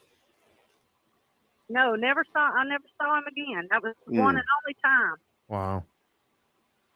That's incredible. And that's something to say, that's something that Maddie and Blake and I were talking about, is the fact that when that happens to you, when that sort of thing happens to you, you're not it's a paranormal experience, but it's you are then an experiencer. You've something has happened so profound in your life that it has changed you inside, and it opens you up to the possibilities. And it's amazing that you haven't ever seen anybody else. I'm surprised at that now. And you said you weren't scared at all. Well, I haven't ever seen anybody else, but I have heard somebody else in my house. Oh, wow. And I was actually carrying on a conversation with them, and when I come out of the washroom, there was nobody there. Oh, tell us about that. Ooh. Well, I don't even remember too much about it. I was just back in the washroom, and I heard somebody, yelling at me, and I answered them, and seemed like they asked me a question, and I answered it, and I said, "Well, hold on, I'll be out in a second." And I got through doing what I was doing, and I walked out, and there was nobody there. Oh, man. That's pretty crazy. Yeah, that's pretty interesting, because I have had that kind of thing happen to me once before, where somebody called my name, just like John said earlier. Somebody said, actually spoke his name to him. Yep. And I went, yeah, like you said, I answered, yeah. And then I went over there, and there was no one there. There was no one in the room that could have called my name. And I went, like you said, I answered, Wow. Okay, well, I'm going to let you go because I can't hardly hear you on the other end. Okay. Unless I turn my computer up. Okay. Sorry Okay. about that. Thanks for calling, Wanda. That's okay. Thanks, I Wanda. want to hear you. But I enjoyed it. Thank you. All right. Bye-bye. Mhm. So I have a creepy story from the Ozarks if you want to hear it. Okay. Yes, please. My husband lived in Missouri and I think Arkansas. So the Ozarks in Missouri or Arkansas or both? I think it's actually both, is it not? I think it is. Okay, so somewhere in the Ozarks, his grandparents lived in a very old house that used to get struck by lightning. So it was often charged with electricity. And I think that sometimes kind of opens up things for like a portal or doorway for these ghosts. So things would happen in that house, but nobody ever talked about it. I think they were a religious family, and that. So you don't talk about things that are outside of the norm, right? You just stick to what you know and what's in the Bible, and maybe ignore everything else. But the grandchildren, including my husband, would notice things, right? And then try to quiz the adults. What did we just see? So he said that he was a boy at the time, and he would sleep in the spare bedroom, which might have been in the attic. And there were some very old toys from a bygone era in the attic. And he said that he woke up one night, he saw these, he said, trolls come out of the walls of the attic and start playing with the toys on the floor. So he didn't know what to do. So he was just like, frozen under his feather blanket and then tried to go back to sleep. And he asked his cousin the next day, did you see what I saw? And I think his cousin corroborated the story about these little trolls that come out of the walls to play with the old toys. So many years later, he was telling me the story, and he's like, you know what I think now? They weren't trolls because they were wearing children's clothes, but they were little. And he theorized that maybe they were spirits of very young children who died prematurely because 100 years ago there wasn't very good prenatal care, or just the medical care wasn't there. So a lot of times people were born at home, but the mother couldn't save the babies, so a lot of children died at a very young age. So he thinks that some of these trolls that were in the attic were in reality spirits of children who died at a very young age either on that farm or neighboring farms. That creeped him out even more. That spirits of very young. And it's like, not only did the children have a lesser success rate of living after being born at home, but also the mothers. There was times where the mothers also didn't survive, birth. That's nowadays, of course, that kind of, we got our modern medicine and everything, and that's pretty much never happens. But back then it did quite a bit. But the lifespans were much shorter, maybe into your 50s, 60s if you were really lucky, not into your 80s and 90s. Right. You have all sorts of things that you can do with the heart during heart attacks, which they didn't have. You have a heart attack back then, you're done, you're gone. So medicine's really prolonged life. And people were born at home and they died in the same home. So their entire life kind of took place in that house or on that farm. They, some of them never moved away. So that was the world that they knew. So if they passed away, maybe that's where they stayed because that was the only place that they were familiar with and they didn't want to go anywhere else. Right. That makes sense. Well, we've had quite a few stories that have been said in the chat here, and I just wanted to try to cover a few of them. Sure. And I know this phone is wacky. I tried hooking up the other phone again, and I turned off the Wi-Fi. Hopefully that might help it. But Mary Molsky said, I volunteer at a humane society that is across the street from a cemetery. We are all used to hearing our names called when no one is there. Whoa. That's pretty creepy. Yep. Let's see. The Woken One said, ghosts and poltergeists are like kids. You need consequences. If boundaries are broken and ghosts or poltergeists have comical anxiety attacks and emotional breakdown when they realize that they have been freed. Interesting. Let's see. Oh, Kate was telling you, John, here, I'll bring this up. Okay. The Bible is your talisman and it will work. Yep. It's you have belief in. You're exactly right. Yep. Absolutely. And that's weird. All this weird stuff started happening when you brought out that darn the blunderbuss, and you notice it's all gone. I have 5 of the 7 Bibles on top of the thing. It's back in its case. I put holy water around it. I mean, come on. Maybe there's nothing to it, but do you see the green screen changing at all? Do you see any anomalies? Do you hear any more noises in my house? No, it's all subsided. Right behind you, John. It stood right behind you. Don't tell me that. I won't be able to sleep. What am I going to do? Sleep is overrated. Sleep is overrated. Sleep, well, you know what they say. Sleep is for the grave. I got to bring this up here because I got the wrong thing going here. Let's see. Terrible. Uh, Sleep is overrated. I was just trying to see. Linda was saying, Kate, I tried, but no, he's not paying attention to me. And I missed it because I was trying to get everything going here, but I don't know what I missed. Let's see. Oh, could be aliens. There's just somebody's telling you it could be aliens, John. You know what? You know what? No, I don't think it is. But there's that whole thing with Skinwalker Ranch, and they have. You've seen the footage, Jess. I'm sure of you of the aliens in the background. The guy that took the samurai sword and supposedly went on an alien killing spree, and they have the DNA that they took from the sword. They sent the DNA off, and the men in black came and took the DNA. So no one knows where the DNA went of supposedly what that guy killed with his samurai sword. And he tells the story about Skinwalker Ranch. So could aliens be in the mix somewhere? Perhaps. I mean, the question is, are portals opened up?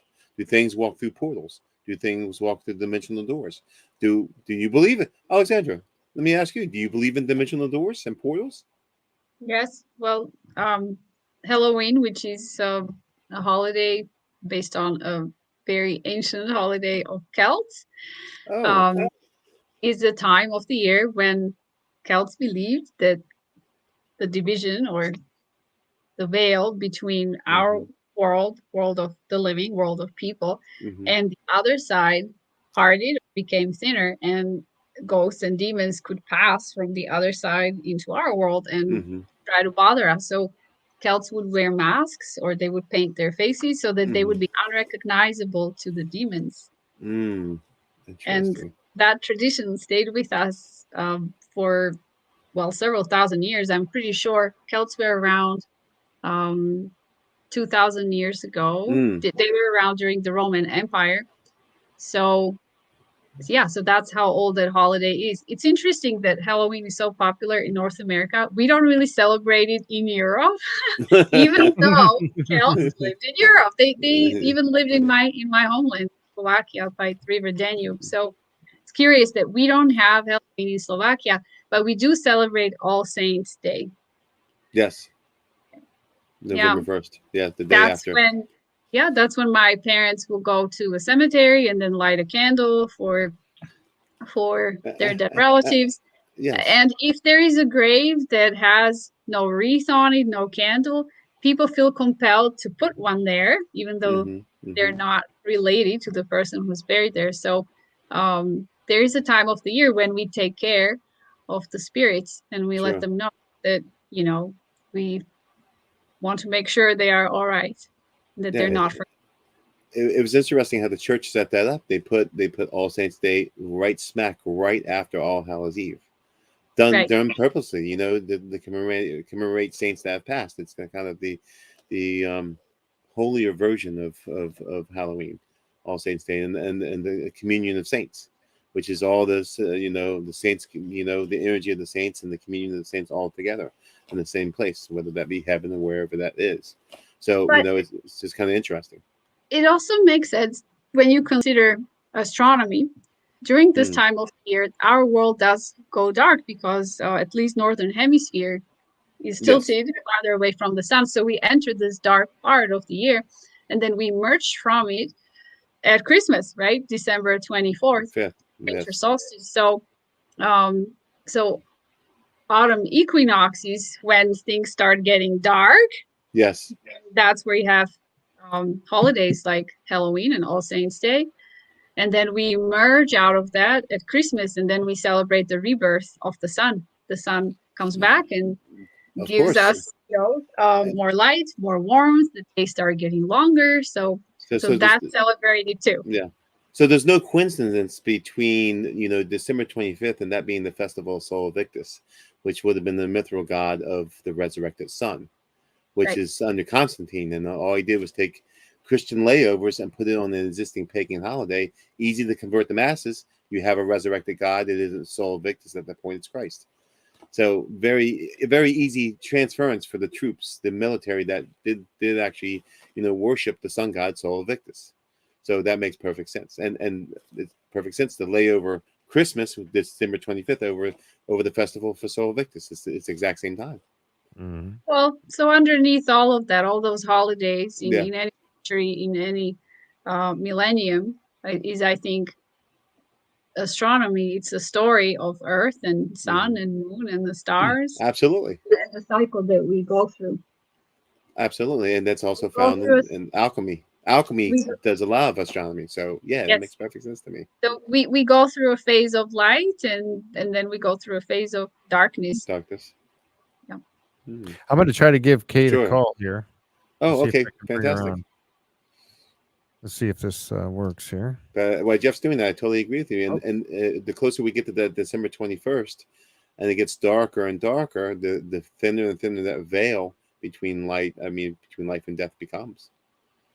You know, it just does for whatever reason. So you have a lot of paranormal activity going on home. Does it get more frequent this time of the year, or is it steady all year round? It wanes and picks up. The closer I get to December 21st, I have. We won't say it's paranormal. We'll just say it's anomalies. Hold on a second, anomalies that happen in the Okay. house, and I'm not going to attribute to anything, because if I suddenly attributed something, I think it picks up even more. So I just said, "Oh, that's interesting. That plate moved," and I just go about my business. Or Okay. because you start feeding into it, you're just adding energy for whatever it is to draw off. Yes. So Mhm. I'm just like, I'm not going to be scared about it. I have my things around here, my talismans, and my prayers and things of that sort. And I'm in a good space. The light of God is good space. So suddenly I'll see a plate move. Be like, okay, a plate moved, or something flies off the wall. Okay, I hang it back up. But what else are you gonna do? Right. You're gonna let it. Fear is what things feed on. No, I'm not gonna move. Fear is what these entities feed on. If Right, it's gonna anger, fear, depression, all those kind of moods, the negative energy, boom. Mhm. So you just don't pay it any mind. I mean, Yep. All right, I got Kate on the phone. Okay, so let's go, Kate. Let's see what has with Kate. Hi, Kate. How you doing?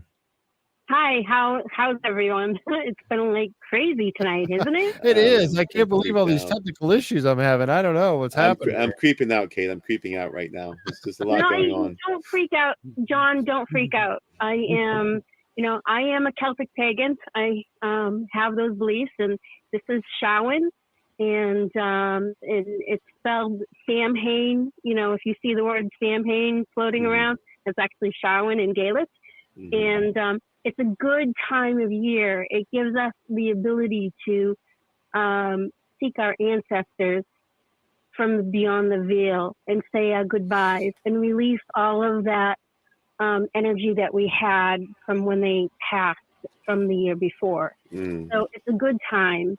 And what I would recommend to you, John, is to find out where that gun kind of came from, see what the beliefs around that person that might have had, and kind of protect yourself.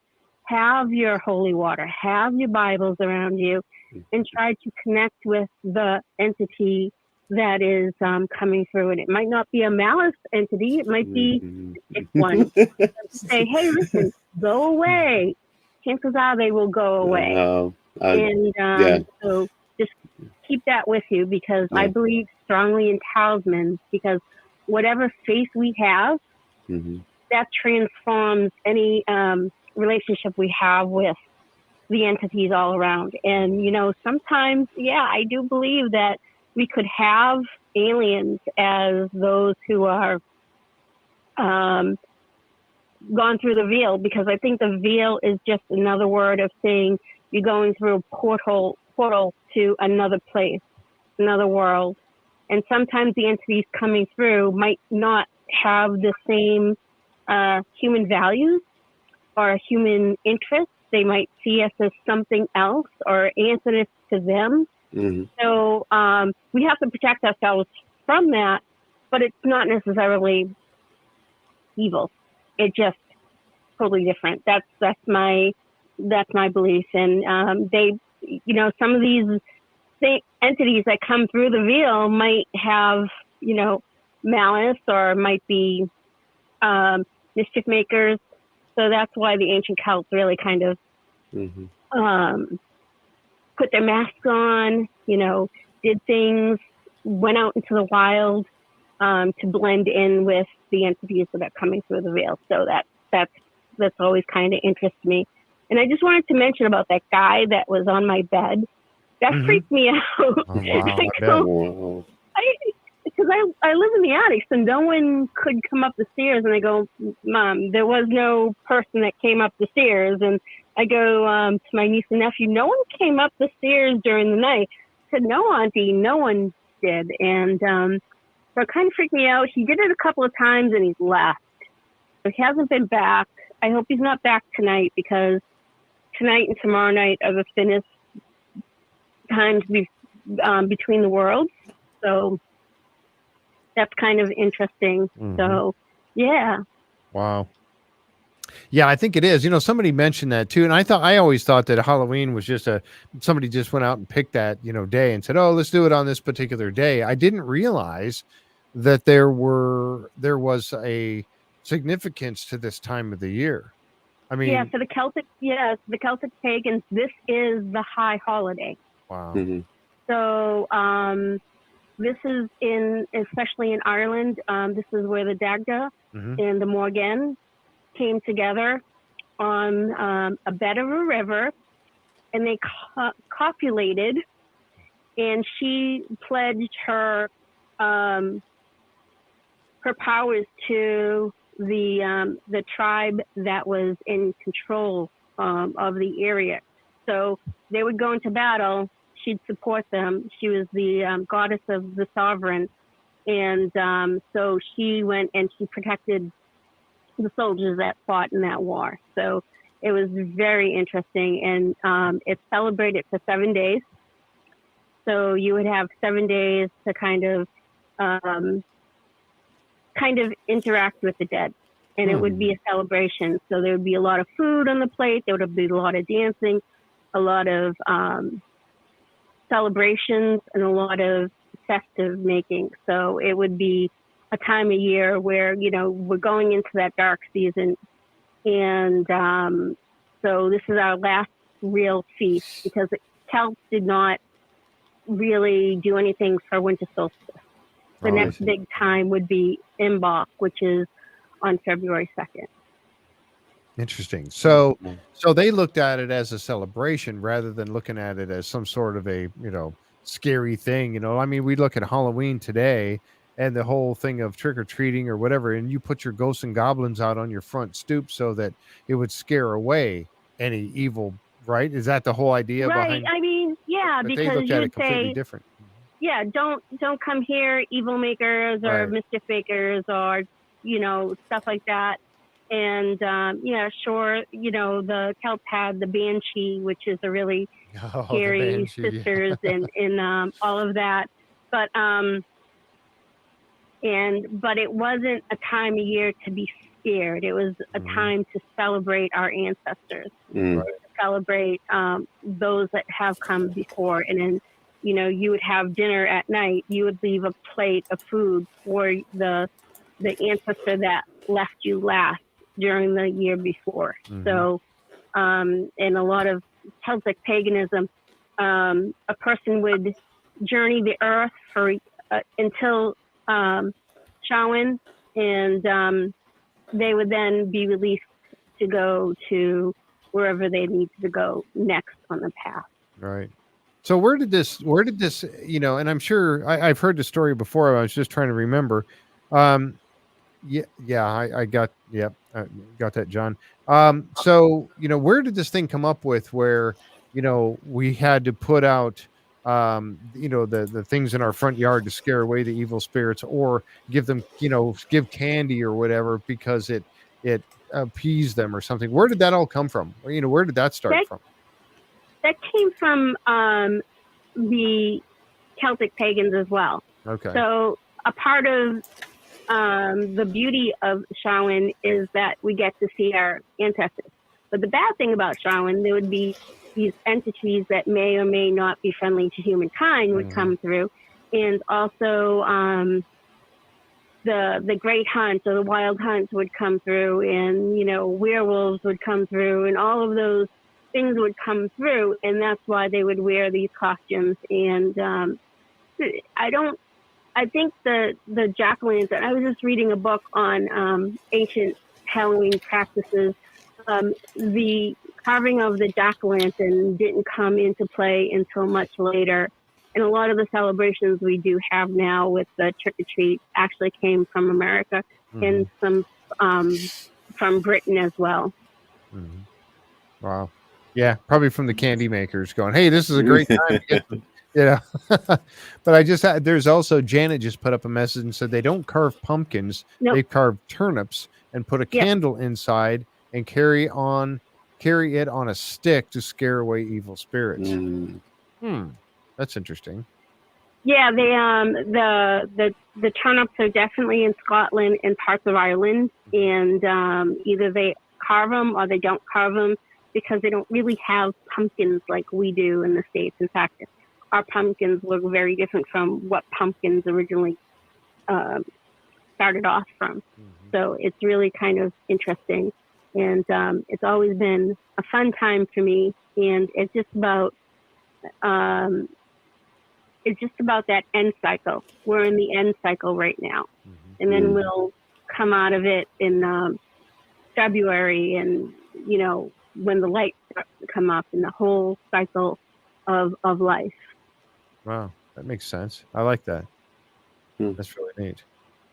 So that's kind of an education we got there. I did not know any of that. That's really interesting that you shared that, because you know, I heard some of that, but I just didn't know the whole meaning behind it. And is this something that you've looked into for many years? I mean, is this like a passion? Yeah, I know you mentioned it is. It's mine. I've been researching religions and different and paranormal things for probably a good 30, 40 years now. Wow. And as I say this to everybody: hold what you believe in.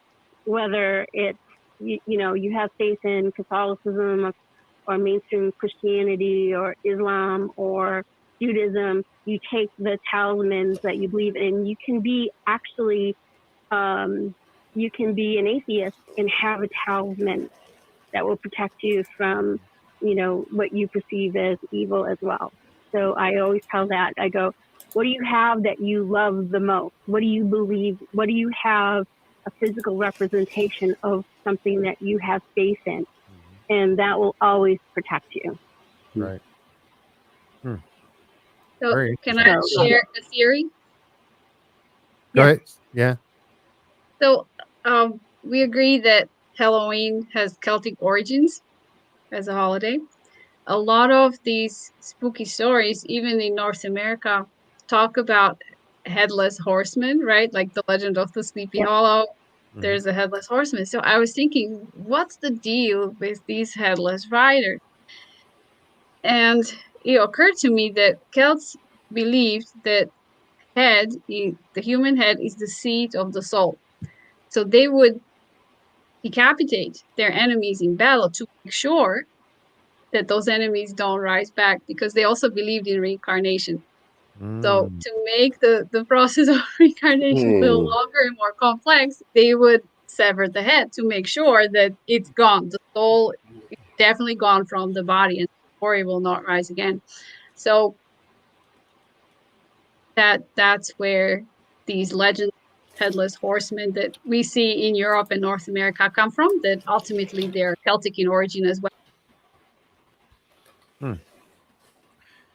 Wow. Yeah, it's also part of the wild hunt. Like there's like so many different stories about the wild hunt throughout Europe. It goes from Ireland and Scotland and England and into some Gaelic parts of France and parts of Germany as well. So it's always been interesting to me, you know, that we always have, you know, this focus of like the spooky stuff during the dark times. Or it's not evil times. It just means it's the dark time. It's when there's no sun and people want to go and listen to stories and they want to remember their dead. And so, yeah, that's always been interesting to me. Wow. Yeah. Wow, what a great concept. Great concept. There's nothing to lose your head over. That's awful. But that All right, makes that I'll makes so let much you. sense. I'll let you talk to others who want to call in, Okay. and thank you very much for listening to my story. Oh, I appreciate Thank it. you, Thank you Kate. so That's much. awesome. It was That's so, great. so Really awesome. cool. Thank you. So happy Bye to have now. you call in. Bye bye now. You know, that's interesting because you think about the fact that you remove somebody's head and that would prevent them. So supposedly that would prevent them from being able to come back. I guess is that what that? Or So slow them down, because if you get killed, then let's make sure that you stay that way, right? Mhm, So Celts wanted to finish it for good. mhm. They took war seriously. They were Hmm. a really fearsome enemy. Well, I would just say that the Roman Empire was really afraid of the Celts. If you look into the history of the Roman Empire, especially the life of Julius Caesar, Hmm. Mhm. he had it out for Celts. He decided to wipe them out, and he went after them not only bodily, so he did not only wage war on them and kill all their warriors in battle. He also went after them spiritually. So he tried to suppress the Druids because the Druids were the spiritual leaders of the Celts, and he knew that if Mm. you want to control the Celts, you have to go after the Druids. So he tried to steal that from them, Mm. but I think the Druids persevered. They survived, somewhere in a small number, and then the Catholic Church tried to suppress them the second time, and we saw that in the British Isles. Right. Mm-hmm.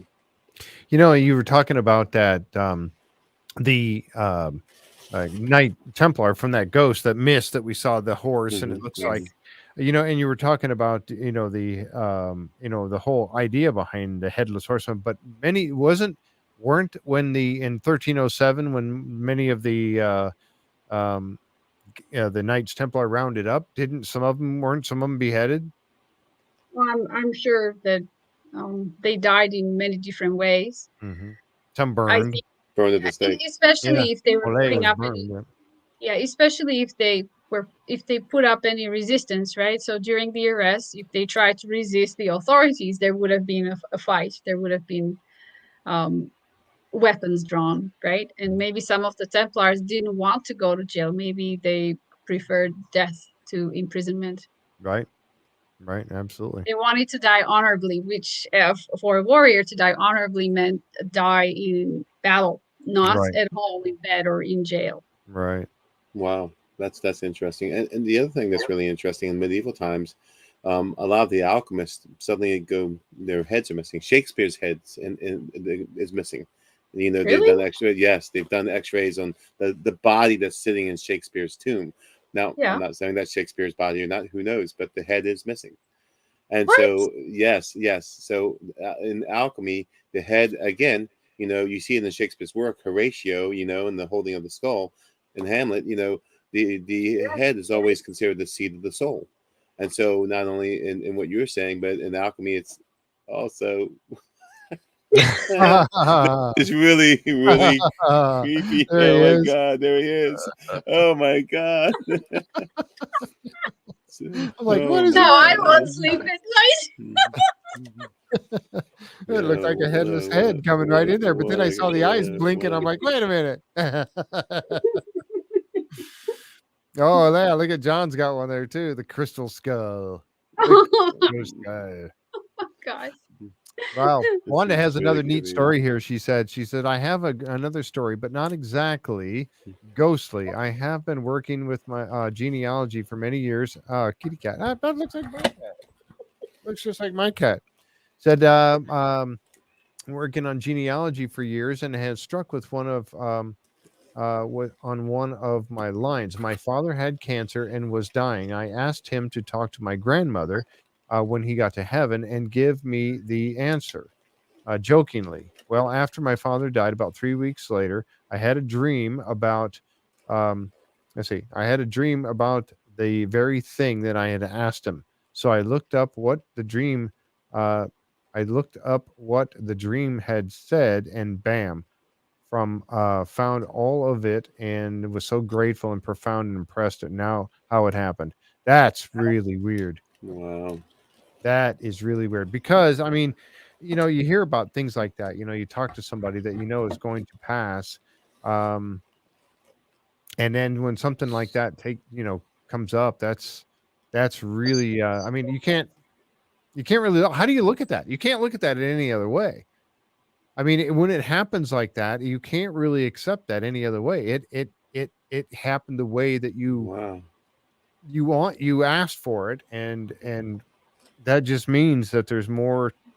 I mean, Mm. being a Christian, that's a lot of people say, "Well, you're a Christian. How can you believe in all this stuff?" Well, I mean, there's a lot of things in the Bible that talk about, angels and demons and all kinds of different things like that. Jesus cast out demons. He Yeah, had, exactly. as a Jewish So, rabbi, he had mhm, certain command words. He had certain things. He was the mhm, Christ, so he had that innate power to do it. mhm. From the Christian theological perspective, and so Jesus dispatched demons in quick form.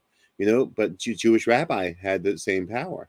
But in a different way, not as of the Christ, but using the ancient rituals of Solomon, for God's sake. And Mhm. Solomon had plenty of magic sigils, call it like it is, and the adoration itself, Jeff and Alexandra, were visited by three magi with the birth of Jesus. Yep. Magi is short for magicians of the time, wise men, magicians. Mhm. They understood numerology, they understood numbers. Heck, the Bible has what? They have a book of numbers, right? Psalms, for instance, in the Old Testament, in the part of the Torah, guess what? Psalms is chanted like an incantation. Mhm. So yes, a lot of the Old Testament stuff, a lot of the Jewish stuff is very magical. And it wasn't until Christ came on the scene in the New Testament that a lot of that magic was replaced by the arrival of Christ and what he was teaching. But it doesn't mean there's not validity to it. It doesn't mean that the old ways still aren't practiced. They are practiced in many parts of the world. Well, Mhm. maybe we're the ones who forgot the old ways, and Yeah. Yeah, that's what I just think too. 2,000 years ago, Jesus Christ was there to help people if they had problems with spirits or demons. But who do we have to go to nowadays? Oh, John, in your house, you've got at least one ghost, right? Well, I got something kicking around. I'm not sure what it is. Wanted Overactive imagination, maybe, but it's if you something's wanted kicking to around. if you wanted to be rid of it, who would you go to for help? Who do you call? Well, you call upon the Lord. I mean, that's all there is to it. But that's my faith base. If you're not as of the Christian faith, you would use whatever mechanism you had to call upon.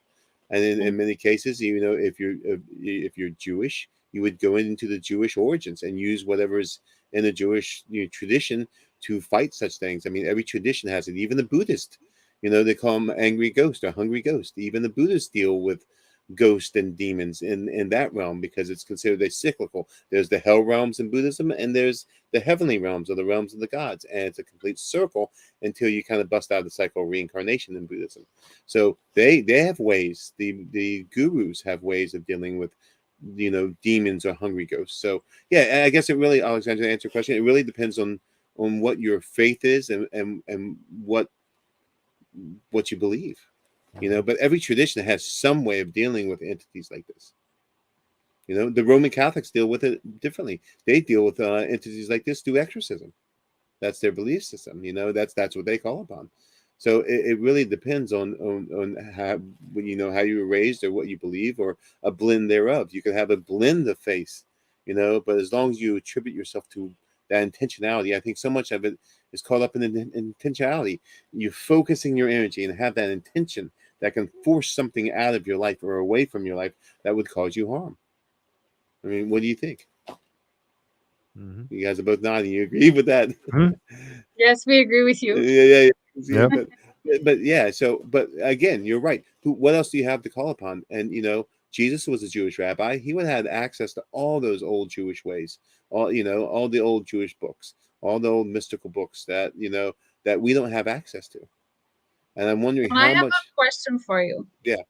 We talked about the time of Jesus Christ, John the Baptist, how Mhm. how he died. Yes, he was beheaded. Why do Yeah. you think it did that to him? Was it to cause some problems for his spirit? Was it like a really bad way to die, or did they try to dishonor him? Why did they pick that kind of No, if it was the Romans that beheaded, they wanted to make an example of him. If it was, and then remember, the Templars were always rumored to have the head of John the Baptist. yes, So, which they worshipped, yes. yes, which they worshipped. So for them, having the head was very spiritual. If indeed they had the head of John the Baptist. For Romans, I think it was just like you crucified Christ. You want to make an example of someone that's causing trouble. You know, and the Pharisees and the rabbinical council of Jesus' time didn't like what Jesus was saying because it's totally against the institution. So what do you do in a social movement? You get rid of the figurehead. Same thing happened to Martin Luther King. You get rid of the figurehead of the social movement. You know, Gandhi, same thing. You get rid of it, and then hopefully the social movement will die. And every good social movement is also a spiritual movement. So I really think that's what happened. And the Templars had supposedly the head, and like you said, they worshipped it. So the Templars had a different understanding of the seat of the soul in the head than the Romans did, quite obviously. Yep. In my opinion. All right. Well, I'm going to share another story. Okay. I have one where, and I think I might have told this back when we were doing the paranormal Oak Island, but I'm going to share a story about. I worked at a mall in Reno, Nevada, and Yes. it was an old mall, very very old mall. It was built. I say it was built in the 60s or the 50s. It was built in the 50s, and then in the 70s they put a roof over it. So it was a really old mall. Down in the basement of this mall, it had anchor stores on either end. And one of the anchor stores, I forget the name, it was like Schottenstein's or something like that. But they had a basement down where they had like the shoe department and stuff like that down in the basement. Now, a story was told years ago that back in I think it was back in the 70s, that a girl got murdered in the basement down there. We looked into that and tried to find out some answers. But knowing that story was there was many times when I was down in the basement was used mostly for storage, for the stores to keep their extra storage for extra goods and merchandise and stuff in their base. They all had a locked room down there. Well, you know, I was down there quite a bit. We had a shop down there, and we were down there one time. It was right around prom time, and we were down. They had these donated prom dresses, and we were taking these prom dresses and we were taking them out of the boxes and putting them on this rack. And the guys were hauling the rack up the stairs into this, and then across into a couple of different stores. And I was in the basement. Now you got to remember, there's no wind down there, very stale air all the time, but very creepy at the same time. But anyway, I'm taking the dresses out of these boxes. They were hanging up in these boxes, and I'm putting them on racks for the guys to come down and carry. Well, at one point I was down there, and all of a sudden, out of nowhere, it got really cold. And somebody mentioned that in the chat earlier about having cold spots. That's attributed to maybe an entity coming around at that particular time. So all of a sudden it got really cold. And I remember that. I remember, I was moving these boxes and hanging stuff up, and I got really cold, and I was like, oh, wow, man, it just got really freezing cold here all of a sudden. And hair was standing up on my arm. And just when that happened, a female, and I know it was a female, came up behind me and whispered in my left ear. And I did not hear what she said. I didn't catch the words, but it was just like, but it was a female voice, and I felt her breath on my neck. And I was like, I was like, and being somebody that tries to get into paranormal, investigation, stuff like that. I mean, it took me a second to kind of catch myself. I was like, and I knew there was somebody standing behind me, and I was like, okay, come on, Jeff, you got to get yourself together here and remember what to do. So I was like, okay. I focused for a second. I looked around real quick, and there was nobody out. The guys were still across the other side of the mall. I'm down there by myself, and I was like, okay. And then that story popped into my head about the girl that got murdered in the bathroom. So immediately I was like, okay, all right. So I just heard you. I just felt you whisper in my ear, and I felt that hair. It was her dress. Somebody just said it was her dress. And I said, okay, all right. Are you here with me right now? Could you speak to me? Could you, communicate with me again? I just felt you. I just knew you. I felt your presence. I felt you whisper in my ear. What is it you'd like to say? Is there more? And there was nothing. It got warm, and that was it. And it was over that quick. And I was like, man, that was so cool. But I mean, that moment when they spoke into my ear, or she spoke into my ear, and I felt that breath and the hair on my arm and my ear, just, I mean, on the back of my neck, just kind of, that is a moment when there's some sort of spirit world. There just is. I mean, can't explain that any other way. How else could that possibly have happened? There's no air moving down there. There's no air conditioning down there. There's nothing. And yet all of a sudden I felt that. So what do you make of that? Have you had experiences like that? Either one of you? No, mine was at Gettysburg, and it really, it still affects me to this day. I still, when I go up there and I go to that area of my father's yard, I still can remember that little girl saying that. Yep.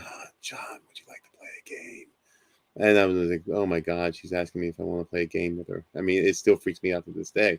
Because it was so, Jeff, it was audible. You could hear it so clearly, just like you and I are talking. Yep. And that stuff happens. The Gettysburg is a very interesting area. You and I have to go down there. We've got to go down there and do an investigation. I mean, it's not that far from me. No, it's not far at all. Yeah, so we got to go down there and check it out. Very interesting. And there's some stories. I know Alessandra had a book that you had shared. You sent. Oh yeah, there we go. More ghost stories of Nova Scotia. Yes. Now, do you know this person? Are you familiar with this person? Yes, that's Vernon Eichel. He's a very prolific author. He lives on the South Shore. I've met him, and he loves ghost stories. So he has several books.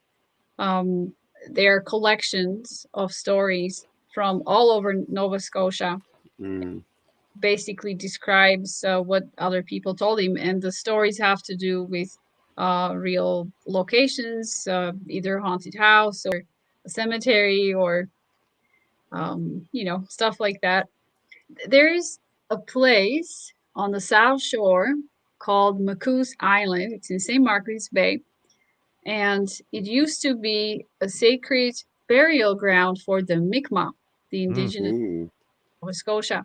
They would bury their chiefs there. They would bring them in ocean canoes from as far as Liverpool and bury their bodies on the island. But later in the colonial era, somebody built a farmhouse on the island, and there was an apple orchard. And apparently there must have been a little girl that lived in the farmhouse and then died too young, and her spirit is still around.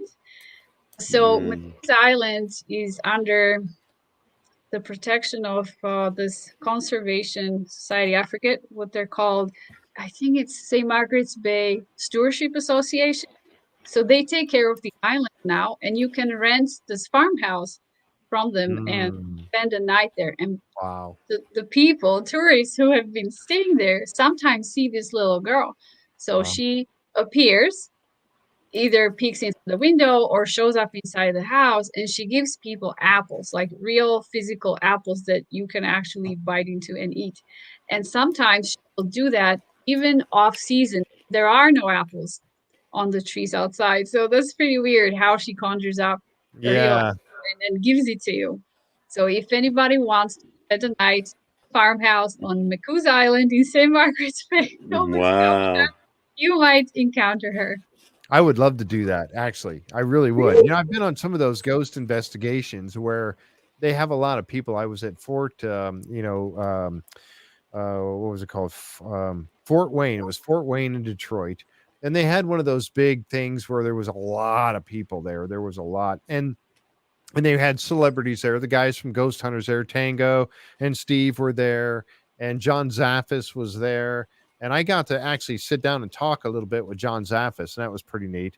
And at one point, if you guys are familiar with these guys, let me know. But, Steve and Tango, Steve Gonzalez and Tango, both of them were there. And I got a chance to investigate with Steve. We were in a particular room. We all sat down. Steve was in there with us. There was about 4 of us in this room.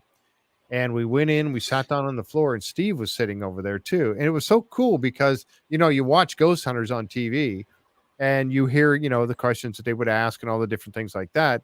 And then when you're in the room and I'm asking questions and I've got EVPs going and all this kind of the recorder going and all this stuff, and then you hear Steve over there asking a question, and you're like, "That's Steve sitting over there. That's the guy from the show." But it was so neat. But the bad part about it, in all, was the fact that there was so many people there that you could not really do a good investigation because there was always people walking around. I mean, we got little opportunities here and there to do some research, but with so many people, it was really hard to do a good investigation. But still, the opportunity to be there with them guys, meet them, and investigate with them was really pretty awesome in the end.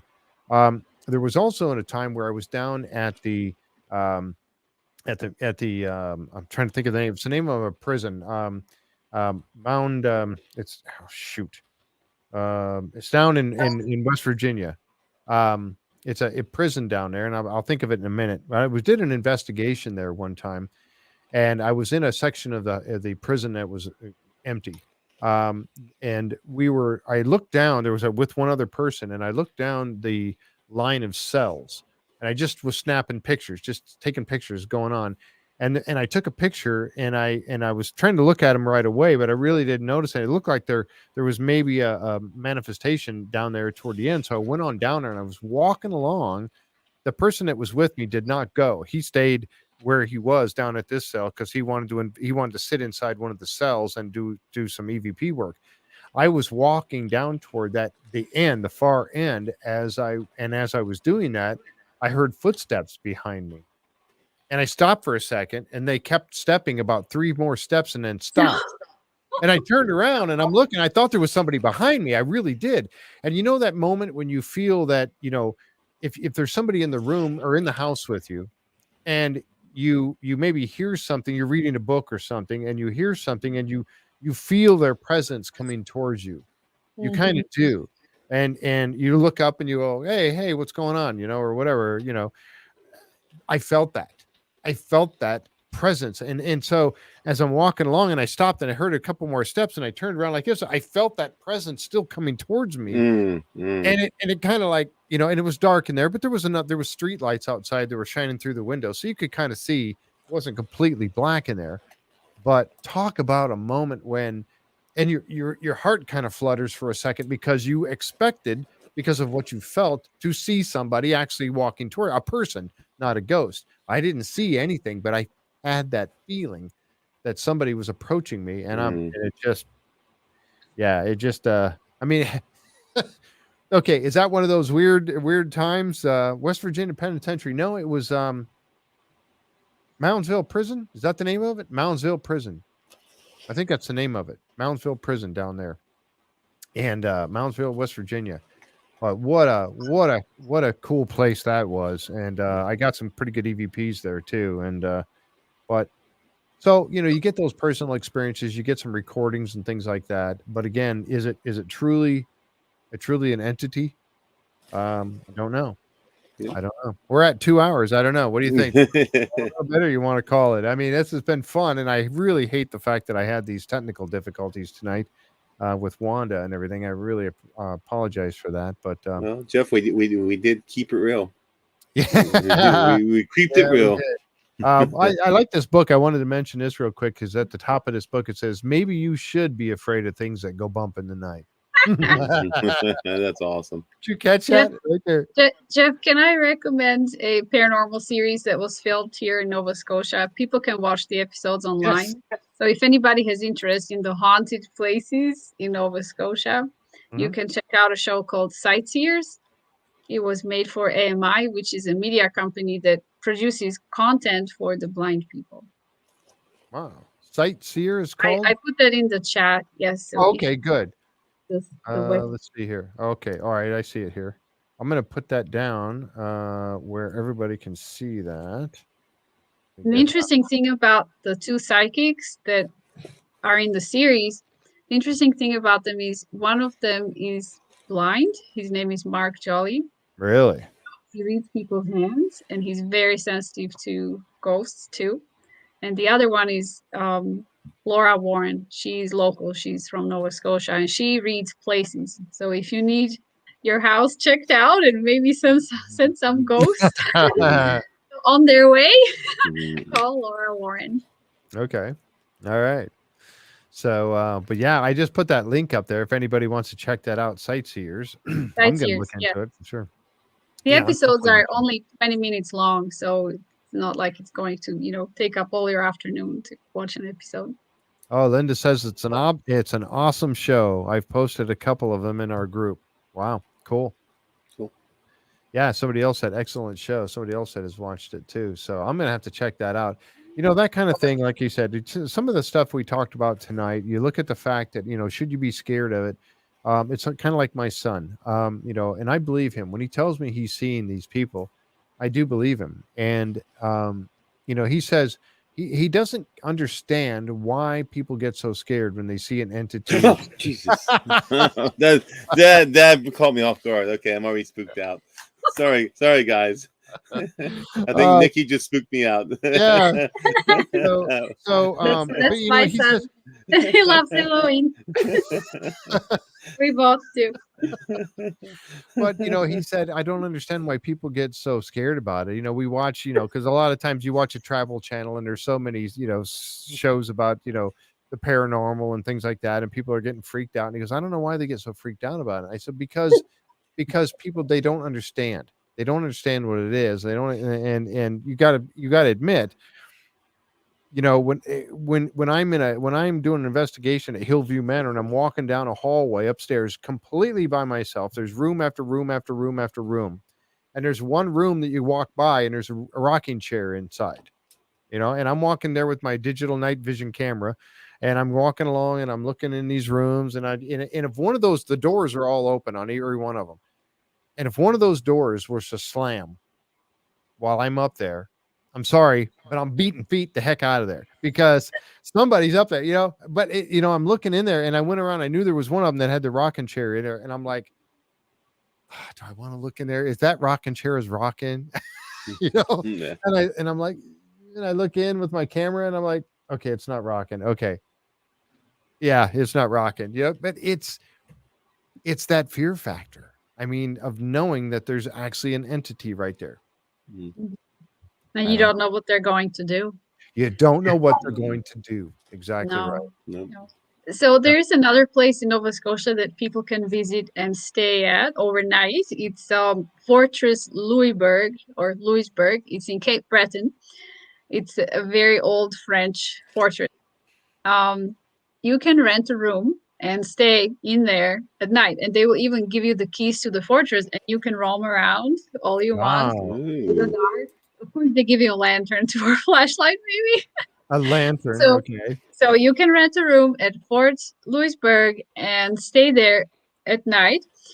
Apparently, there are several ghosts inside this fort, including a little girl that will peek in through the window. And I have heard the story, I think, from Dwight Parker. He owns this historical reenactment group called Pirates of Halifax. Mm-hmm. Yep. So Dwight Parker told me that the ghost of this little girl will appear outside the window as if she's peeking in, and that sometimes she's even doing that not on the ground level, but on one of the upper floors. So somehow she floats in the air. Mm. And for me, it's the ghosts or spirits of children that are the spookiest, because I know that they died young.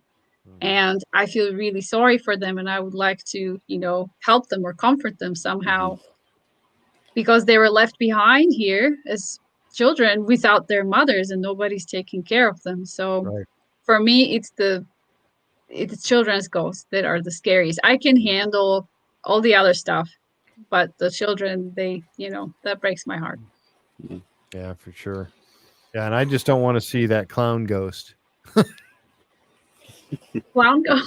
I'm not a big guy. I don't really care for clowns to begin with, but ever since that movie, the red balloon and the clown, what's that movie called? I can't think of the name of it all. It.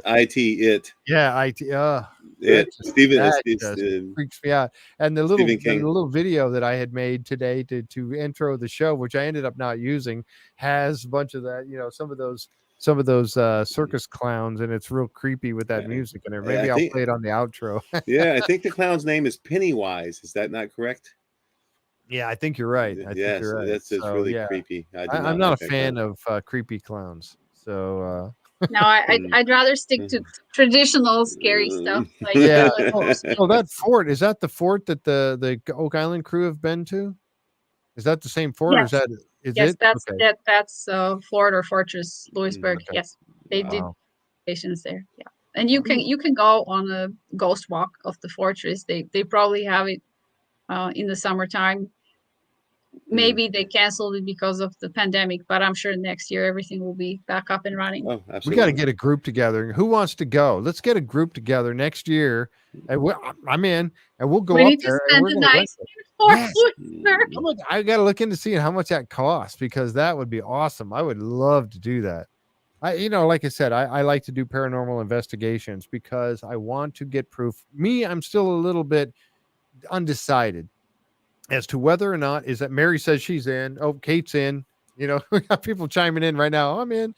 Um, because I'm a little undecided. Is it really a spirit that has, when I see something, when I hear that person talking in my ear, when I see movement in a room, and I know there was movement in that room, but yet there's nobody in there, was that an entity? Was that a spirit, somebody who has passed? Or is that, as I was mentioning earlier, a place where two different versions of reality have intersected Right. for just a moment, or maybe Wow. even a place where it happens more frequently? Is that possible? Is that something that can take place? So I'm trying to find out which is, maybe both are true. Maybe both are. And that's what I was talking about with John Zaffis. When he and Mm. I had that opportunity to talk at Fort Wayne, I asked him about that, and he believes that as well. He said he definitely believes in it. He said they will never do a TV show about such a thing because paranormal is so much more popular, the ghosts and stuff like that. But I mean, I believe that, and I would like to talk to some people. If there's any of you guys out there that believe that kind of thing, where you have that intersected of two versions of reality going on, and they intersect for just a little while, is that something that's possible? So I have Lu- a question for both of you, Jeff Mhm. and John. If you died and became a ghost, would you move on or would you stay behind? And if the latter, if you decided to stay behind, why would you stay here? What reason? I'm gone. Yeah, You're Just gone? right into the light. I'm yeah, gone. And the yeah. glory of Me God too. just Yep, gone. yep, definitely. How about you? I think it would depend on the circumstances. So if my family were still here, especially my son, I would stay behind just to watch over him. Wow, Now interesting. I know after death there's something called visitations, and typically family members that are grieving the departed person will come and visit them in their sleep or in twilight sleep. Or, I've had two grandparents die, and I felt their presence while I was sleeping, and I was in that kind of twilight sleep. I knew they were above me, saying their goodbyes in their ways. And some people do get visitations. It's very common. I mean, it's been documented that people get visitations from deceased loved ones within a week or two of the actual death of the person, and the deceased says goodbye to the living before ascending into the light. So that does happen. I mean, Yeah. that is a phenomenon. I read a story in the newspaper a few years ago here in Nova Scotia where a woman who had a baby in her car went off the road and her car plunged into the river and it was upside down. So she was upside down in her seat, baby was upside down in its car seat. Now, when the firefighters came in to rescue her and the baby and pull her out of the river, they heard a woman's voice, calling them to come and help and to get the baby first. So interestingly enough, once they got to her, because obviously the car was full of water and it was difficult to open the doors and get her and the baby out. She was already gone, but the baby was still alive. So where did that voice come from? The mother's spirit stayed behind, Mhm. checked the baby until the firefighters came and rescued her. Wow. Hmm. Mm. Wow. Some bonds and attachments, and Yep. especially if it's love, they cross over. They remain. They stay strong even when the two people are separated. Wow. Yep. Wow. There's another video I have here real quick, and this one was the one that you had shared with me about the dogs, John. Did you Oh, want to jeez. preface this a little bit? Well, no, it was a video I was watching a couple days ago when I was, looking at things for the show, and it shows these dogs, two dogs barking. Suddenly, the dogs go totally silent, and then it looks like something has picked up one of the dogs and is moving it within the cage. It's Ah, very, and animals, as you know, Alexandra and Jeff, are very sensitive yes. to things that we can't see because we can't see it with our eyes because of our spectrum and what we're limited to as human beings. Other creatures on the planet are more sensitive and can see things, and dogs can hear things that we can't hear. So, yeah, just roll the tape. It's quite interesting. All right, I'm gonna run this real quick. Didn't get me that time. Her ghost is still looking over there. But it's All an right. interesting piece of footage. So yeah, Yeah, sure. let me bring this up. I'm gonna watch the volume here because I remember when the dogs were barking, it was really loud. All right, so here we go. with Okay, this. here we go.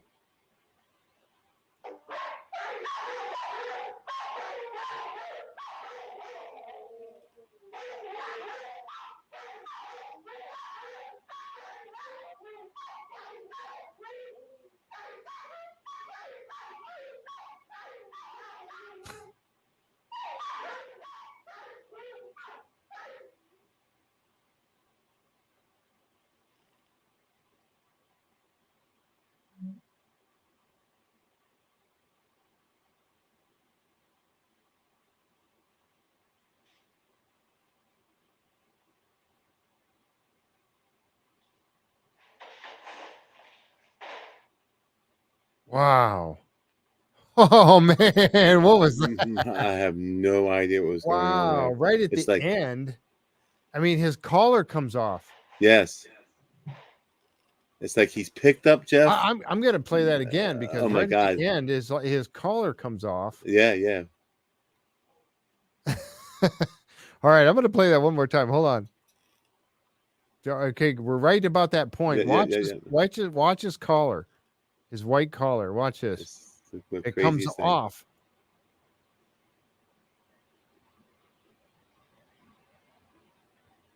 Right there. Yep, right there. And the collar, see Jeff, that? it looks like someone had taken it and unknitched it Yep. and then pulled the collar off and And moved that the freaked dog the dog. back. Yeah, and the dog just freaked out by it. It's absolutely, yeah. When I saw that, I'm like, what is going on in this video? Because I always look for things that look realistic, like that. I think they're real. And I can't. I mean, what's your opinion, guys? What do you think about the video? That's pretty crazy. I don't know. I don't have experience with dogs, but something was in the cage with the dog. I Yeah. have no idea. It's just the Yeah. craziest thing, Very and likely. something loosened that collar, and then and picked up the dog and moved the dog back in the cage. I mean, it was the most amazing thing. Oh my gosh. I just write who just oh, this was Janet.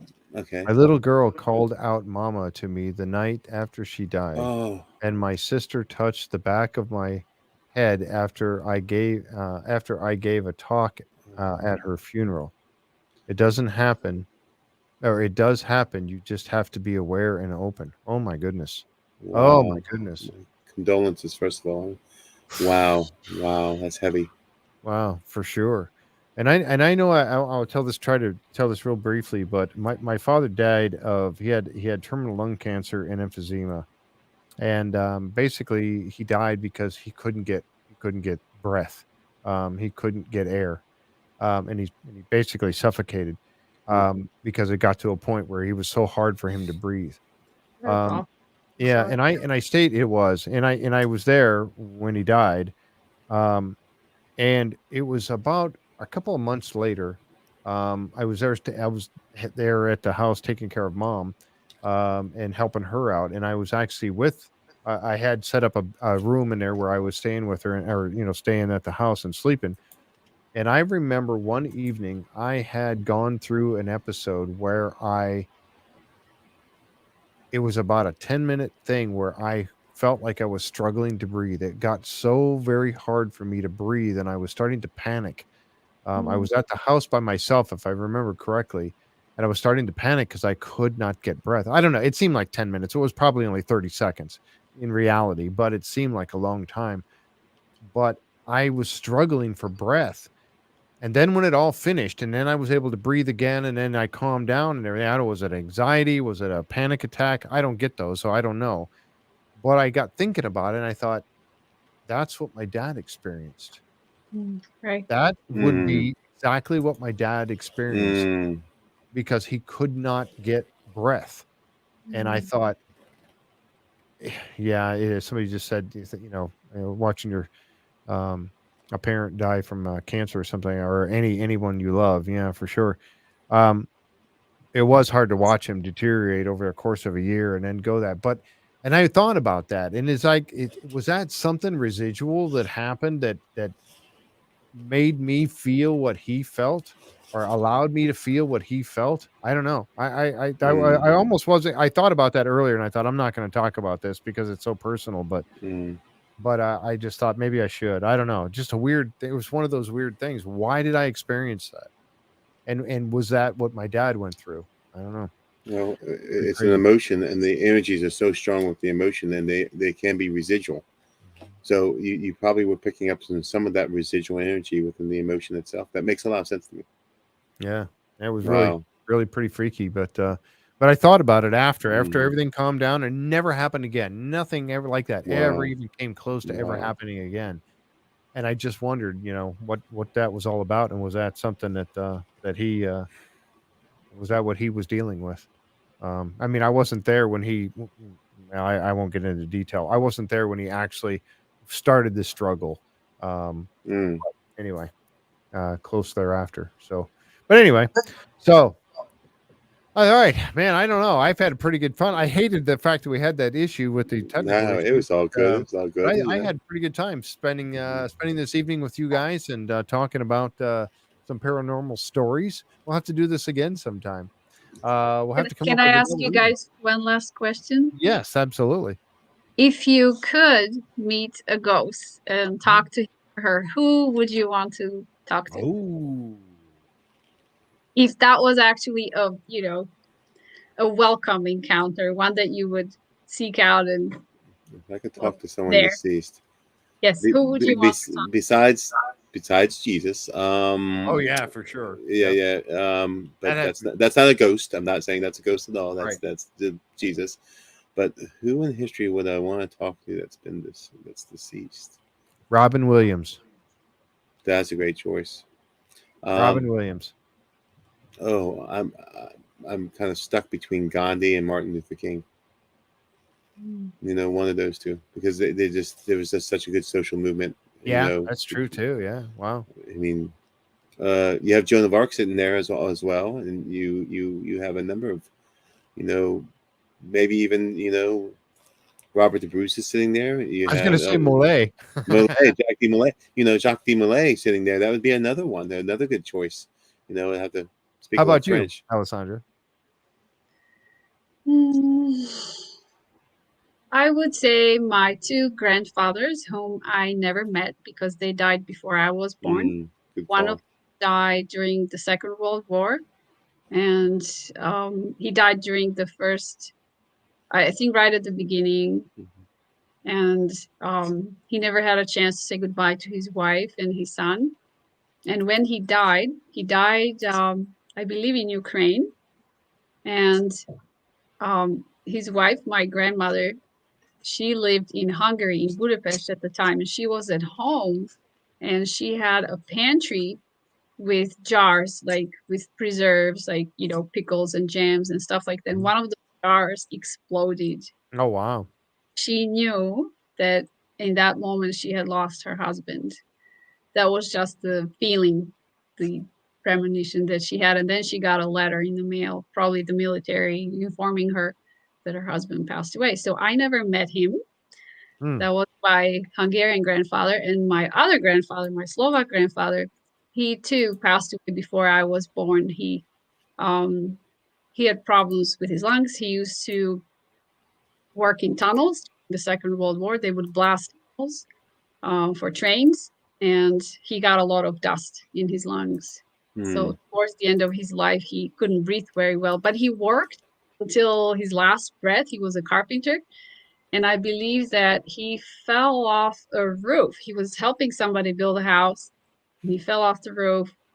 And, hospitals were far away. He lived in a mountain village. So he didn't get the medical care he needed in time, and he passed away. So I never met either one of my grandfathers. And I hear that they were great guys, very dedicated to their families, very hardworking, humble men, good Christians. So I feel like if I could choose who I want to meet in the ghost form, that would be my two grandfathers. I just want to know what they were like, and if they would like me or be proud of me and my family. So Wow, that's cool.